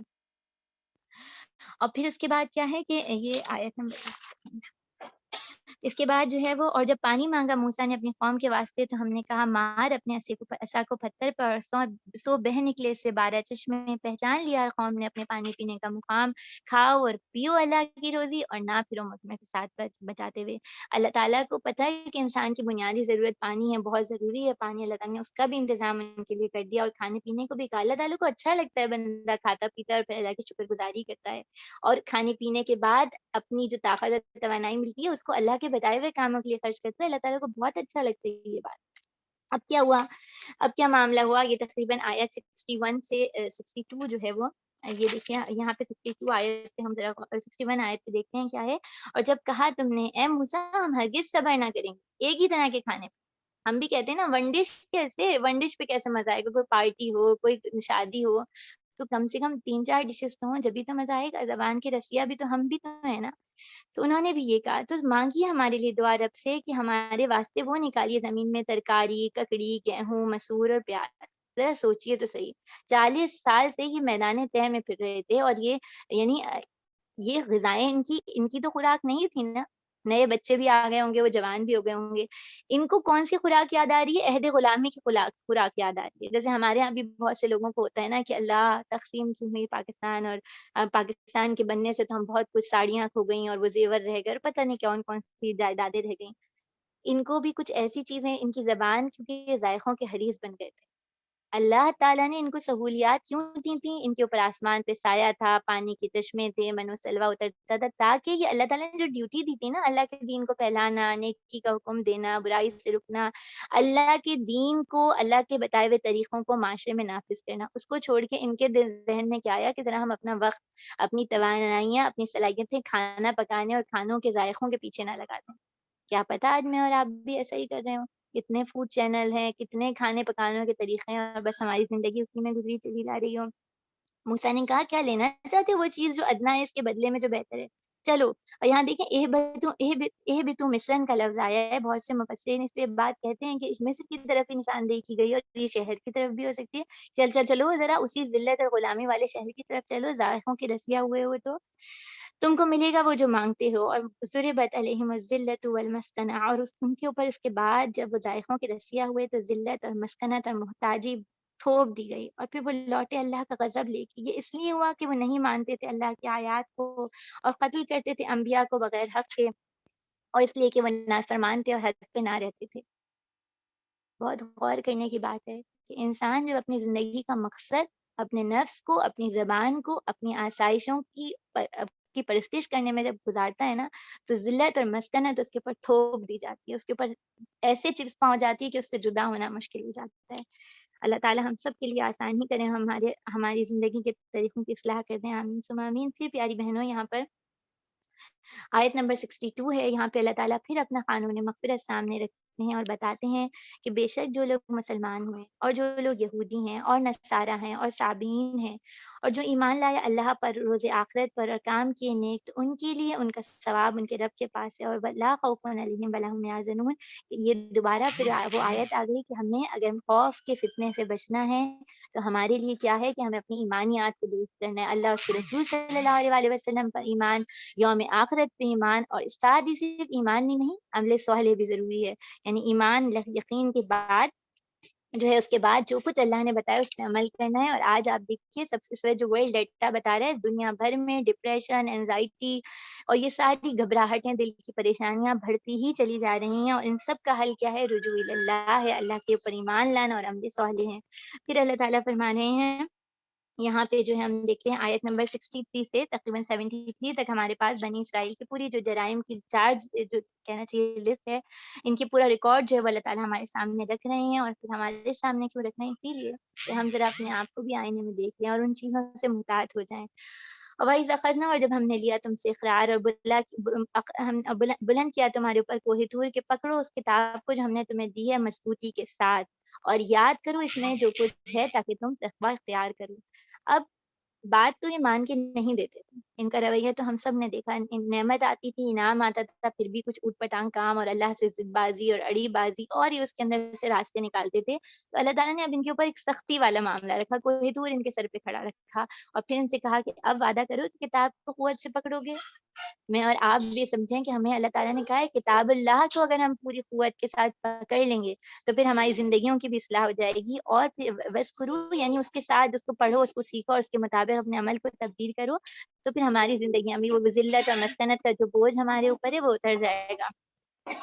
اب کیا ہوا، اللہ تعالیٰ کہتے ہیں پھر تم پھر گئے اس کے بعد، اور اگر نہ ہوتا اللہ کا فضل، یعنی اللہ تعالیٰ اگر تمہیں نہ معاف کرتے علیکم، اور تم پر فضل نہ ہوتا اس کی مہربانی، تو تم ضرور خسارہ پانے والوں میں سے ہو جاتے۔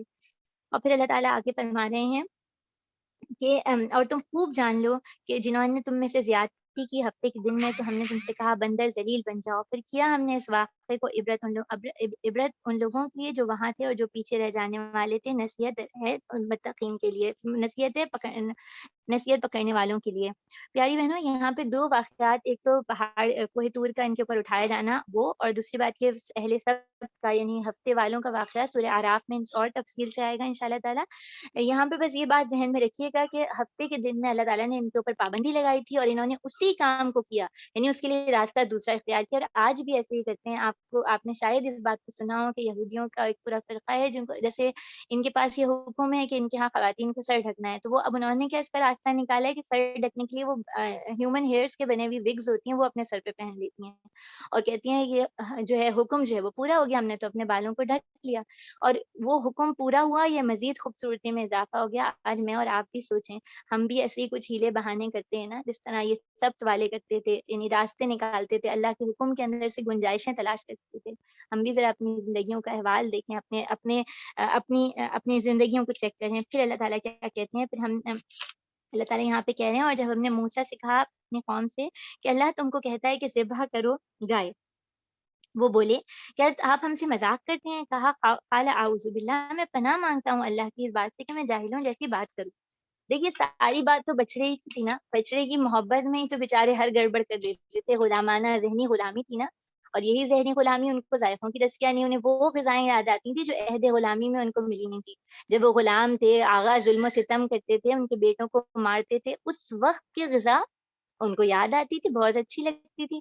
تو ابھی بھی وہی گائے جس کی محبت دل میں بسی تھی، اللہ تعالیٰ نے اس گائے کو ان سے ذبح کرانا ہے۔ دو مقاصد ہیں، ایک قتل ہوا ہے، اس کے مجرم کو بھی پکڑنا ہے، اور دوسرا ان کو اس بات پہ یقین دلانا ہے کہ اللہ تعالیٰ مردہ کو دوبارہ زندہ کر سکتے ہیں۔ بولے کہ دعا کیجیے ہمارے واسطے سے اپنے رب سے کہ بتائے ہمیں وہ گائے کیسی ہے۔ کہا وہ کہتے ہیں کہ وہ گائے ہے نہ بوڑھی نہ بن بہائی، درمیانی ہے، بڑھاپے اور جوان کی، اب کر ڈالو جو حکم تمہیں ملا ہے۔ سوالات بہت کرتے تھے، بعض دفعہ میں اور آپ بھی سوال بہت کرتے ہیں، تو ہمیں غور کرنا چاہیے کہ سوال کے پیچھے یہ خواہش تو نہیں ہے کسی طرح جان چھٹ جائے عمل سے اور کام نہ کرنا پڑے کوئی۔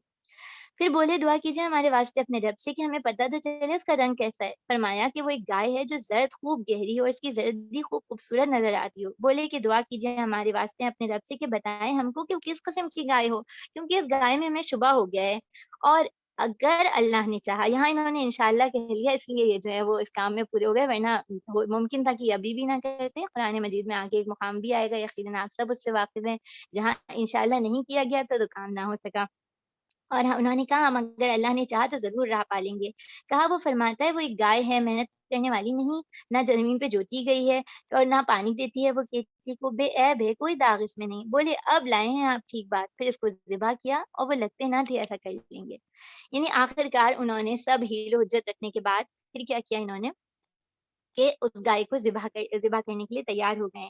اب یہاں پہ جو ہے وہ واقعہ آئے گا کہ ایک سیکنڈ جی اچھا، وہاں پہ ابھی یہ واقعہ آئے گا کہ جب ایک قتل ہوا تھا، اس کو ہم پڑھتے ہیں، اور جب مار ڈالا تم نے ایک شخص کو، پھر لگے ایک دوسرے پہ دھرنے اور اللہ کو ظاہر کرنا تھا جو تم چھپاتے تھے، پھر ہم نے کہا مارو اس مردے پہ اس گائے کا ایک ٹکڑا، اس طرح اللہ زندہ کرے گا مردوں کو اور دکھاتا اپنے قدرت کے نمونے تاکہ تم غور کرو، لعلکم تعقلون، تاکہ تم غور و فکر کرو، تدبر کرو۔ اس کے ذریعے اللہ تعالیٰ نے جو واقعہ تھا، اس کے ذریعے ان کی جو آخرت میں دوبارہ اٹھائے جانے ہیں، اس کی بھی اس کی سوچ جو ہے وہ پختہ کی۔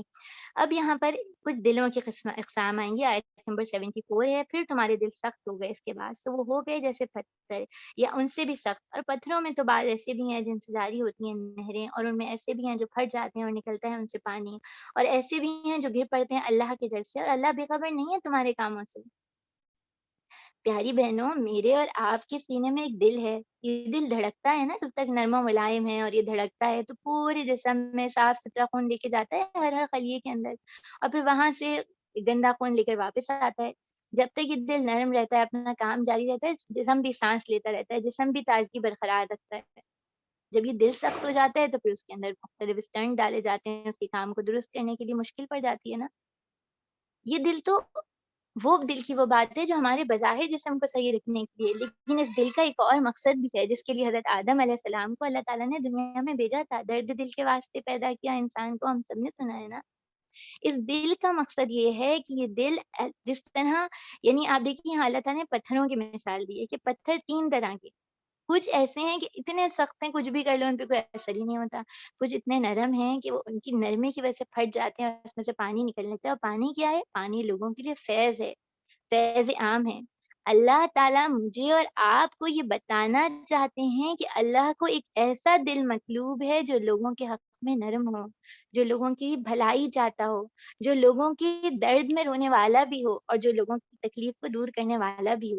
پتھر کا پٹنا آسان کام نہیں ہے، پتھر کو پتھر کا پٹنا ایک مشکل کام ہی ہے، اپنے دل کو نرم بنانا بھی ضروری ہے، اور دل کی نرمی کو میں ذرا چیک تو کروں کیا میرے دل کی نرمی بس اس حد تک ہے کہ جیسے میں مال سے نکل رہی ہوں، کوئی بیچارہ بیٹھا ہوا نظر آیا، میں چند کوائن اس کی جھولی میں ڈال دیے، یا کچھ فاسٹ فوڈ سے لیتے ہوئے چلو ایک برگر کسی کو دلا دیا، بس اس پہ میرا دل راضی ہو جاتا ہے، یا میرا دل اس حد تک نرم ہے، میں اپنی امت کی حالت تو دیکھوں، آج امت مسلمہ کا حال کیا ہے؟ آپ چاہے پاکستان میں دیکھیے، افریقہ میں دیکھیے، اور بے شمار جگہیں موجود ہیں جہاں عیسائی مشنری ادارے، قادیانی ادارے مسلمانوں کو ان کے مسائل حل کرنے کے بہانے دین سے دور کر رہے ہیں۔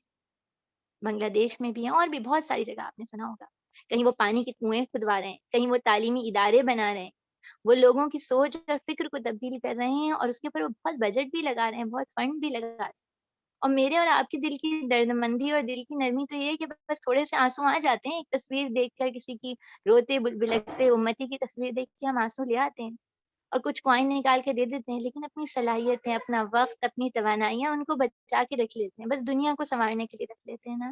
تو اپنے دل کی سختی کو دیکھنے کا بھی پیمانہ ہمیں بنانا ہوگا، اور یہ بھی دیکھنا ہوگا کہ ہمیں اللہ کے رسول صلی اللہ علیہ وآلہ وسلم نے کیا کوئی طریقہ بھی بتایا ہے دل کی سختی کو دور کرنے کا۔ پھر آگے چلتے ہیں پیاری بہنوں، آیت نمبر 75 سے 82 تک، اب کیا تم اے مسلمانوں توقع رکھتے ہو کہ وہ تمہاری بات مانیں گے، اور ان میں سے ایک فرقہ ایسا ہے جو اللہ کے کلام کو بدل ڈالتے ہیں اس کو جان بوجھ کر، جبکہ وہ اس کو جانتے ہیں، یعنی وہ اس میں تحریف کرتے ہیں۔ یہ بھی دل کی سختی کا ایک سبب ہے نا۔ دل کی سختی آئی کیسے کہ اللہ کے کلام میں تحریف کر دیتے ہیں، اس کو بدل ڈالتے ہیں، اور جب ملتے ہیں مسلمانوں سے کہتے ہیں ہم مسلمان ہوئے، جب تنہا ہوتے ہیں ایک دوسرے کے پاس تو کہتے ہیں تم کیوں کہہ دیتے ہو ان سے جو ظاہر ہے اللہ نے تم پر، تاکہ جھٹلائیں تم کو، اس سے تمہاری رب کے آگے کچھ نہیں سمجھتے ہم۔ یعنی ان میں سے بعض ایسے ہیں، دیکھیں اوس اور خزرج بھی آباد تھے، یہودیوں کے ان سے پرانے تعلقات تھے، تو ایسا بھی ہوتا تھا کہ کیونکہ ان کی کتابیں اللہ کے رسول صلی اللہ علیہ وآلہ وسلم کے آنے کی بشارتیں تھیں، تو جب یہ ملتے تھے تو ان کے بتا دیتے تھے کہ ہاں فلاں بات بھی ہے ہماری کتاب میں، تو پھر آپس میں جب ایک دوسرے سے ملتے تھے تو کہتے تھے یہ بھید کیوں دیتے ہو، یہ کیوں بتاتے ہو، یعنی ایک دوسرے کو بھی برائی کے اوپر اکساتے تھے۔ کیا تم نہیں جانتے اللہ کو معلوم ہے جو کچھ تم چھپاتے ہو، جو کچھ تم ظاہر کرتے ہو، اللہ کو تو سب معلوم ہے نا، میں اور آپ بھی دل میں کیا چھپائے بیٹھے ہیں، اور بعض ان میں سے بے پڑھ ہیں کہ خبر نہیں رکھتے کتاب کی سوائے جھوٹی آرزوؤں کے، اور ان کے پاس کچھ نہیں مگر خیالات۔ امت مسلمہ بھی اس وقت جھوٹی آرزوؤں اور امنگوں میں ڈوبی رہی ہے نا، بس یہ لگتا ہے کہ اللہ کے رسول صلی اللہ علیہ وآلہ وسلم ہماری شفاعت کریں گے، اور ہم نے بس ایک کلمہ لا الہ الا اللہ کہہ دیا، بس اب ہم جنت میں چلے جائیں گے۔ اور بہت سے لوگ تو کہنے والے یہ بھی کہتے ہیں کہ چلو اگر دوزخ میں کچھ دن رہ بھی لیے تو کیا ہوا، کیا اتنا ہی آسان ہے یہ کہنا؟ پھر اللہ کیا کہتے ہیں، سو خرابی ہے ان پہ جو لکھتے ہیں کتاب اپنے ہاتھوں سے، پھر کہہ دیتے ہیں خدا کی طرف سے، یعنی کتاب اللہ میں بھی تعریف کرتے ہیں تاکہ لیں اس پر تھوڑا سا مال، سو خرابی ہے ان کو اپنے ہاتھوں کے لکھے سے، خرابی ہے ان کو اپنی کمائی سے۔ آج بھی لوگ کرتے ہیں، من مرضی کے فتوے دیتے ہیں، ایسا آج بھی ہوتا ہے، اور کہتے ہیں کہ ہم کو ہرگز آگ نہ لگے گی، میں نے چند گنے چنے روز کیا تم لے چکے ہو اللہ کے ہاں سے اقرار کیا، اب ہرگز وہ اس کے خلاف نہ کرے گا، اور اپنے اقرار کو اور جوڑتے ہو اللہ پہ جو تم نہیں جانتے۔ اس کے بعد پیاری بہنوں آیت نمبر 82 اس کے بعد، کیوں نہیں جس نے کمایا گناہ اور گھیر لیا اس کو اس کے گناہ میں، سو وہی ہیں دوزخ کے رہنے والے اور اس میں ہمیشہ رہیں گے، اور جو ایمان لائے اور عمل صالح کیے وہی جنت کے رہنے والے ہیں اور اس میں ہمیشہ رہیں گے۔ دیکھیے پیاری بہنوں، یہاں اللہ تعالیٰ ایک رویہ ہمیں سکھا رہے ہیں کہ جب کوئی بھی آپ دیکھیں کوئی ڈسٹ بن ہو تو اس کے اوپر کچرا ہی گرے گا، اس کے آس پاس بھی لوگ ڈال دیتے ہیں، لوگوں کا تو یہ بھی معاملہ ہوتا ہے، اور اندر بھی کچرا ہی ڈال رہے ہوتے ہیں۔ اگر دل کے اندر گناہ ہو اور اس گناہ کو نہ دھویا جائے، اس کو نہ صاف کیا جائے، تو گناہ ہی اس دل میں چلے آتے ہیں یہاں تک کہ وہ پورا سیاہ ہو جاتا ہے۔ اللہ تعالیٰ یہی بتا رہے ہیں کہ جس نے گناہ کیا اور اس کے بعد اس کو دھویا نہیں آنسوؤں کے ذریعے، اس گناہ کا کفارہ نہیں ادا کیا، ندامت نہیں اختیار کی، تو پھر کیا ہوگا، وہ دل پورا کا پورا سیاہ ہو جائے گا، اور سیاہ دل کا مقام تو دوزخ ہی ہوگا۔ لیکن کچھ ایسے بھی لوگ ہیں جو ایمان لے اور عمل صالح کیے تو ان کے لیے جنتیں ہیں۔ اور اس کے بعد پھر آیت نمبر 82 سے لے کر 75 تک ہمارے پاس یہود اور منافقین کا رویہ ہمارے سامنے دوبارہ آتا ہے، اور کیا آتا ہے کہ اللہ تعالیٰ نے ان سے کچھ عہد لیے ہیں، اور وہ عہد کیا ہیں، اور وَإِذْ أَخَذْنَا مِيثَاقَ بَنِي إِسرائِيلَ، اور جب ہم نے لیا اقرار بنی اسرائیل سے کہ نہ عبادت کرنا مگر اللہ کی، اور والدین سے نیک سلوک کرنا، اور کنبے والوں سے اور یتیموں سے اور محتاجوں سے اور سب لوگوں سے نیک بات کہنا، اور قائم رہنا نماز پہ اور دیتے رہنا زکوٰۃ، اور تم پھر گئے مگر تھوڑے سے اور تم ہو پھرنے ہی والے۔ دل کی نرمی پیدا کرنی ہے تو کیا کرنا ہے، اللہ کا بندہ بننا ہے، پہلا حق اللہ کا ہو گیا، اور اللہ کے حق کے بعد اللہ تعالیٰ نے کیا بتایا کہ والدین کے ساتھ اور قرابت داروں اور یتیموں اور مسکینوں کے ساتھ دل کو نرم کرنا ہے نا، تو یہ سارے کام کرنے ہوں گے، ان کے ساتھ اچھا معاملہ رکھنا ہے، اور اللہ کی محبت، اللہ کا کرم دیکھیے، صرف معاملے پہ بات نہیں ختم کی، کہا ہے وَقُولُوا لِلنَّاسِ حُسْنًا، بات بھی اچھی سی کرنی، یہ نہ ہو کہ ویسے تو بہت احسان کیا اور اب زبان سے احسان جتا جتا کے زندگیاں اجیرن کرتی ہیں، زبان سے تو جو کچھ نکل رہا ہے کان پک جائیں، ایسی والا معاملہ ہے۔ میں اور آپ ذرا غور تو کریں کہ اچھی بات کی کیسے جاتی ہے۔ قولوا للناس حسنا کا مطلب کیا ہے، اس پہ ہمیں غور کرنا ہوگا انشاءاللہ تعالیٰ، اور پھر اللہ تعالیٰ نے کہا نماز قائم کرو، یعنی اجتماعی طور پہ، اور زکوٰۃ دو، اور یعنی یہ انہوں نے اللہ تعالیٰ نے بنی اسرائیل سے عہد کیا تھا لیکن انہوں نے یہ چھوڑ دیا، اور یہ معاملہ اللہ تعالیٰ نے ہم مجھ سے اور آپ سے بھی کہا یہ سب کچھ کرنے کو۔ اب کیا کہا، اور جب لیا ہم نے وعدہ تمہارا کہ نہ کرو گے خون آپس میں اور نہ نکالو گے اپنوں کو اپنے وطن سے، پھر تم نے اقرار کر لیا اور تم مانتے ہو۔ اللہ تعالیٰ نے ان سے 3 باتیں کی تھی۔ اللہ تعالیٰ نے ان کو کہا تھا کہ ایک تو آپس میں قتل نہیں کرو گے، اور دوسری بات یہ کہ لوگوں کو زبردستی دیس بدر نہیں کرو گے، ملک بدر نہیں کرو گے، ان کو ان کے قیام گاہوں سے نہ نکالو گے، جیسے کہ آج یہ نکال رہے ہیں، آپ کو پتہ ہی ہے کہ ان علاقوں سے نکال رہے ہیں، گھروں سے راتوں کو ایسے ایسے ہی اٹیک کرتے ہیں اور گھروں سے باہر نکال کھڑے کرتے ہیں، اور پھر تم نے وعدہ کیا تھا کہ تم یہ کام کرو گے، یعنی قتل بھی نہیں کرو گے اور لوگوں کو بے گھر بھی نہیں کرو گے، لیکن پھر تم وہ لوگ ہیں جو قتل بھی کرتے ہو اور نکالتے بھی ہو لوگوں کو ان کے وطن سے، اور چڑھائی کرتے ہو ان پر ظلم اور گناہ کے ساتھ، اگر وہ آئیں تمہارے پاس کسی کی قیدی تو بدلا دے کے چھڑاتے ہو، یعنی حکم انہوں نے وعدے 3 کیے تھے کہ ہم فدیہ لے کے قیدیوں کو چھڑائیں گے، عمل ان 3 میں سے صرف ایک کے اوپر کرتے ہیں، اور یہ اس وقت اوس اور خزرج کے ساتھ جب جنگیں تھیں اس وقت کا معاملہ تھا، لیکن بعد میں بھی ان کا ایسے ہی رہا۔ اچھا پھر تم کیا مانتے ہو، بعض کتاب کو اور بعض نہیں مانتے، تو کوئی سزا نہیں اس کی جو تم یہ کرتے ہو مگر رسوائی ہے دنیا کی اور زندگی میں، اور آخرت کے دن تمہیں سخت عذاب کو لوٹایا جائے گا، اور وَمَا اللَّهُ بِغَافِلٍ عَمَّا تَعْمَلُونَ، اور اللہ تعالیٰ جو ہے وہ تمہارے اعمال سے باخبر، بہت اچھی طرح باخبر ہے۔ بد عہدی کی سخت ترین سزا ہے، بد عہدی ہمارے مذہب میں بھی، ہمارے دین میں بھی بد عہدی جو ہے وہ سخت منع ہے۔ اور اس کے بعد تقریباً ہمارا وقت ہوا ہی چاہتا ہے، بس ہم اس کو 93 تک انشاءاللہ مکمل کر لیتے ہیں، اور یہ وہی لوگ ہیں جنہوں نے مول لیے دنیا کی زندگی آخرت کے بدلے، سو نہ ہلکا ہوگا ان کا عذاب اور نہ ان کو مدد ملے گی۔ اللہ تعالیٰ ہم سب کو عذاب قبر سے، عذاب جہنم سے اپنی پناہ میں رکھیں، آمین ثم آمین۔ جب دنیا کی زندگی لیتے ہیں نا، ادنا چیز لے لیتے ہیں، تو پھر عذاب کی بھی 2 چیزیں، کہ نہ تو وہ عذاب ہلکا ہوگا، یہاں تو ایسا ہوتا ہے نا، کوئی تکلیف ہو تو یہ امید ہوتی ہے کہ چلو ابھی فلاں دوا کھا لیں گے، سر کا درد ہے دوا کھا لیں گے ہلکا ہو جائے گا، یہی امید ہوتی ہے ڈاکٹر کے پاس چل جائیں گے کوئی حل بتا دے گا، مدد مل جائے گی۔ وہاں کے عذاب، وہاں کی تکلیف میں نہ تو کمی ہوگی اور نہ کوئی مدد کرنے والا موجود ہوگا. یہ بہت ہی بڑی بات ہے. پھر اللہ تعالیٰ کہتے ہیں اور بے شک دی ہم نے موسیٰ کو کتاب اور پے در پے پیچھے بھیجے اس کے رسول، اور دیے ہم نے عیسیٰ مریم علیہ السلام کے بیٹے کو معجزے اور قوت دی، اس کو روح پاک سے. پھر بھلا کیا جب تمہارے پاس لایا کوئی رسول وہ حکم جو بھایا تمہارے جی کو تو تم تکبر کرنے لگے. پھر ایک جماعت نے جھٹلایا اور ایک جماعت کو تم نے قتل کر دیا. اور کہتے ہیں ہمارے دل تو خلاف میں ہیں، بلکہ لعنت کی اللہ نے ان کے کفر کے سبب، تو اس پہ بہت کم ایمان لانے والے ہیں. یعنی اس چیز پہ اتراتے ہیں کہ ان کے دل بند ہیں اور اس میں کوئی خیر کی بات نہیں جا سکتی. اب جب پہنچی ان کے پاس کتاب اللہ کی طرف سے جو انہیں سچا بتاتی تھی، اس کتاب جو ان کے پاس ہے، تو اور پہلے سے پتہ مانگتے تھے کافروں پہ. یعنی یہ کہتے تھے کہ کوئی ایسا موقع آئے گا اور ہمارے پاس جو ہے نا اللہ کے رسول صلی اللہ علیہ وسلم کے آنے سے پہلے ہی یہ جو مدینہ میں جو یہودی قبائل آباد تھے وہ جتاتے تھے لوگوں کے کہ ہمارا نبی آنے والا ہے اور وہ پھر تمہیں بتائے گا، اس کے آنے کے بعد ہم تمہیں بتائیں گے. تو آج وہ نبی آ گیا تو کیا کرتے ہیں کہ اب کیا کرتے ہیں، پھر جب وہ پہنچا ان کے پاس اور پہچان رکھا تھا اس کو تو اس سے منکر ہو گئے. سو لعنت ہے اللہ کی منکرین کے اوپر. یعنی حق کو پا لینے کے بعد حق سے انکار کرنے والوں کو اللہ تعالیٰ پسند نہیں کرتے ہیں. بری ہے وہ چیز جس کے بدلے بھیجا انہوں نے اپنے آپ کو. منکر ہوئے اس چیز سے جو اتاری اللہ نے اس ضد پر کہ اتارے اپنے اللہ فضل سے جس پر چاہے اپنے بندوں میں سے. تو کمال آئے غصے پہ غصہ، اور کافروں کے واسطے عذاب ہے ذلت کا. یہاں دیکھیے شیطان نے خود بھی یہی کام کیا تھا، انکار کیا تھا اللہ کی اطاعت سے اور حسد دل میں پیدا کیا تھا. ان کے رویے میں بھی یہی چیز ہے. میں اور آپ بھی ذرا اپنے دل کا جائزہ لیں کہ ہمارے دل میں کسی کے لیے ہمارے دل میں کسی کے لیے حسد کی وہ تو نہیں ہے، ہم کسی سے کسی کا برا چاہنے والے تو نہیں بن گئے. اور جب کہا جاتا ہے ان سے مانو اس کو جو اللہ نے بھیجا تو کہتے ہیں ہم مانتے ہیں جو اترا اس پر، اور نہیں مانتے جو اس کے سوائے، حالانکہ وہ کتاب سچی ہے جو تصدیق کرتی ہے اس کتاب کی جو ان کے پاس ہے. کہہ دو پھر کیوں قتل کرتے ہو اللہ کے پیغمبروں سے پہلے اگر تم ایمان رکھتے تھے. یعنی اللہ کے رسول صلی اللہ علیہ وسلم پر ایمان نہیں لاتے تھے اور کہتے ہیں ہم پچھلی کتابوں پہ تو ایمان لاتے تھے، جبکہ پیچھے بھی ان کا رویہ جو تھا صرف ہٹ دھرمی اور نفرت کا تھا، اور یہ جو ہے وہ انبیاء کو قتل کرنے والے تھے. اور آ چکا ہے تمہارے پاس موسیٰ علیہ السلام، آ چکے سری معجزہ لے کے، پھر بنا لیا تم نے بچہ ان کے پیچھے اور تم ظالم ہو. پھر ان کو یاد دلایا جا رہا ہے. اور پھر ہم نے لیا اقرار تمہارے اوپر بلند کیا کوہ طور کو، پکڑو اس کو آتیناکم بقوت، قوت کے ساتھ پکڑو اور سنو. بولے ہم نے سنا اور ہم نے نافرمانی کی. اور پلائی گئی ان کے دلوں میں بچڑے کی محبت. یہ جو غلامانہ سوچ ہے نا، یعنی اس چیز سے محبت جو کہ آغا کے اطوار اور انداز ہیں، یہ محبت ایسی ہی ہوتی ہے انسان کو تباہ کرنے والی.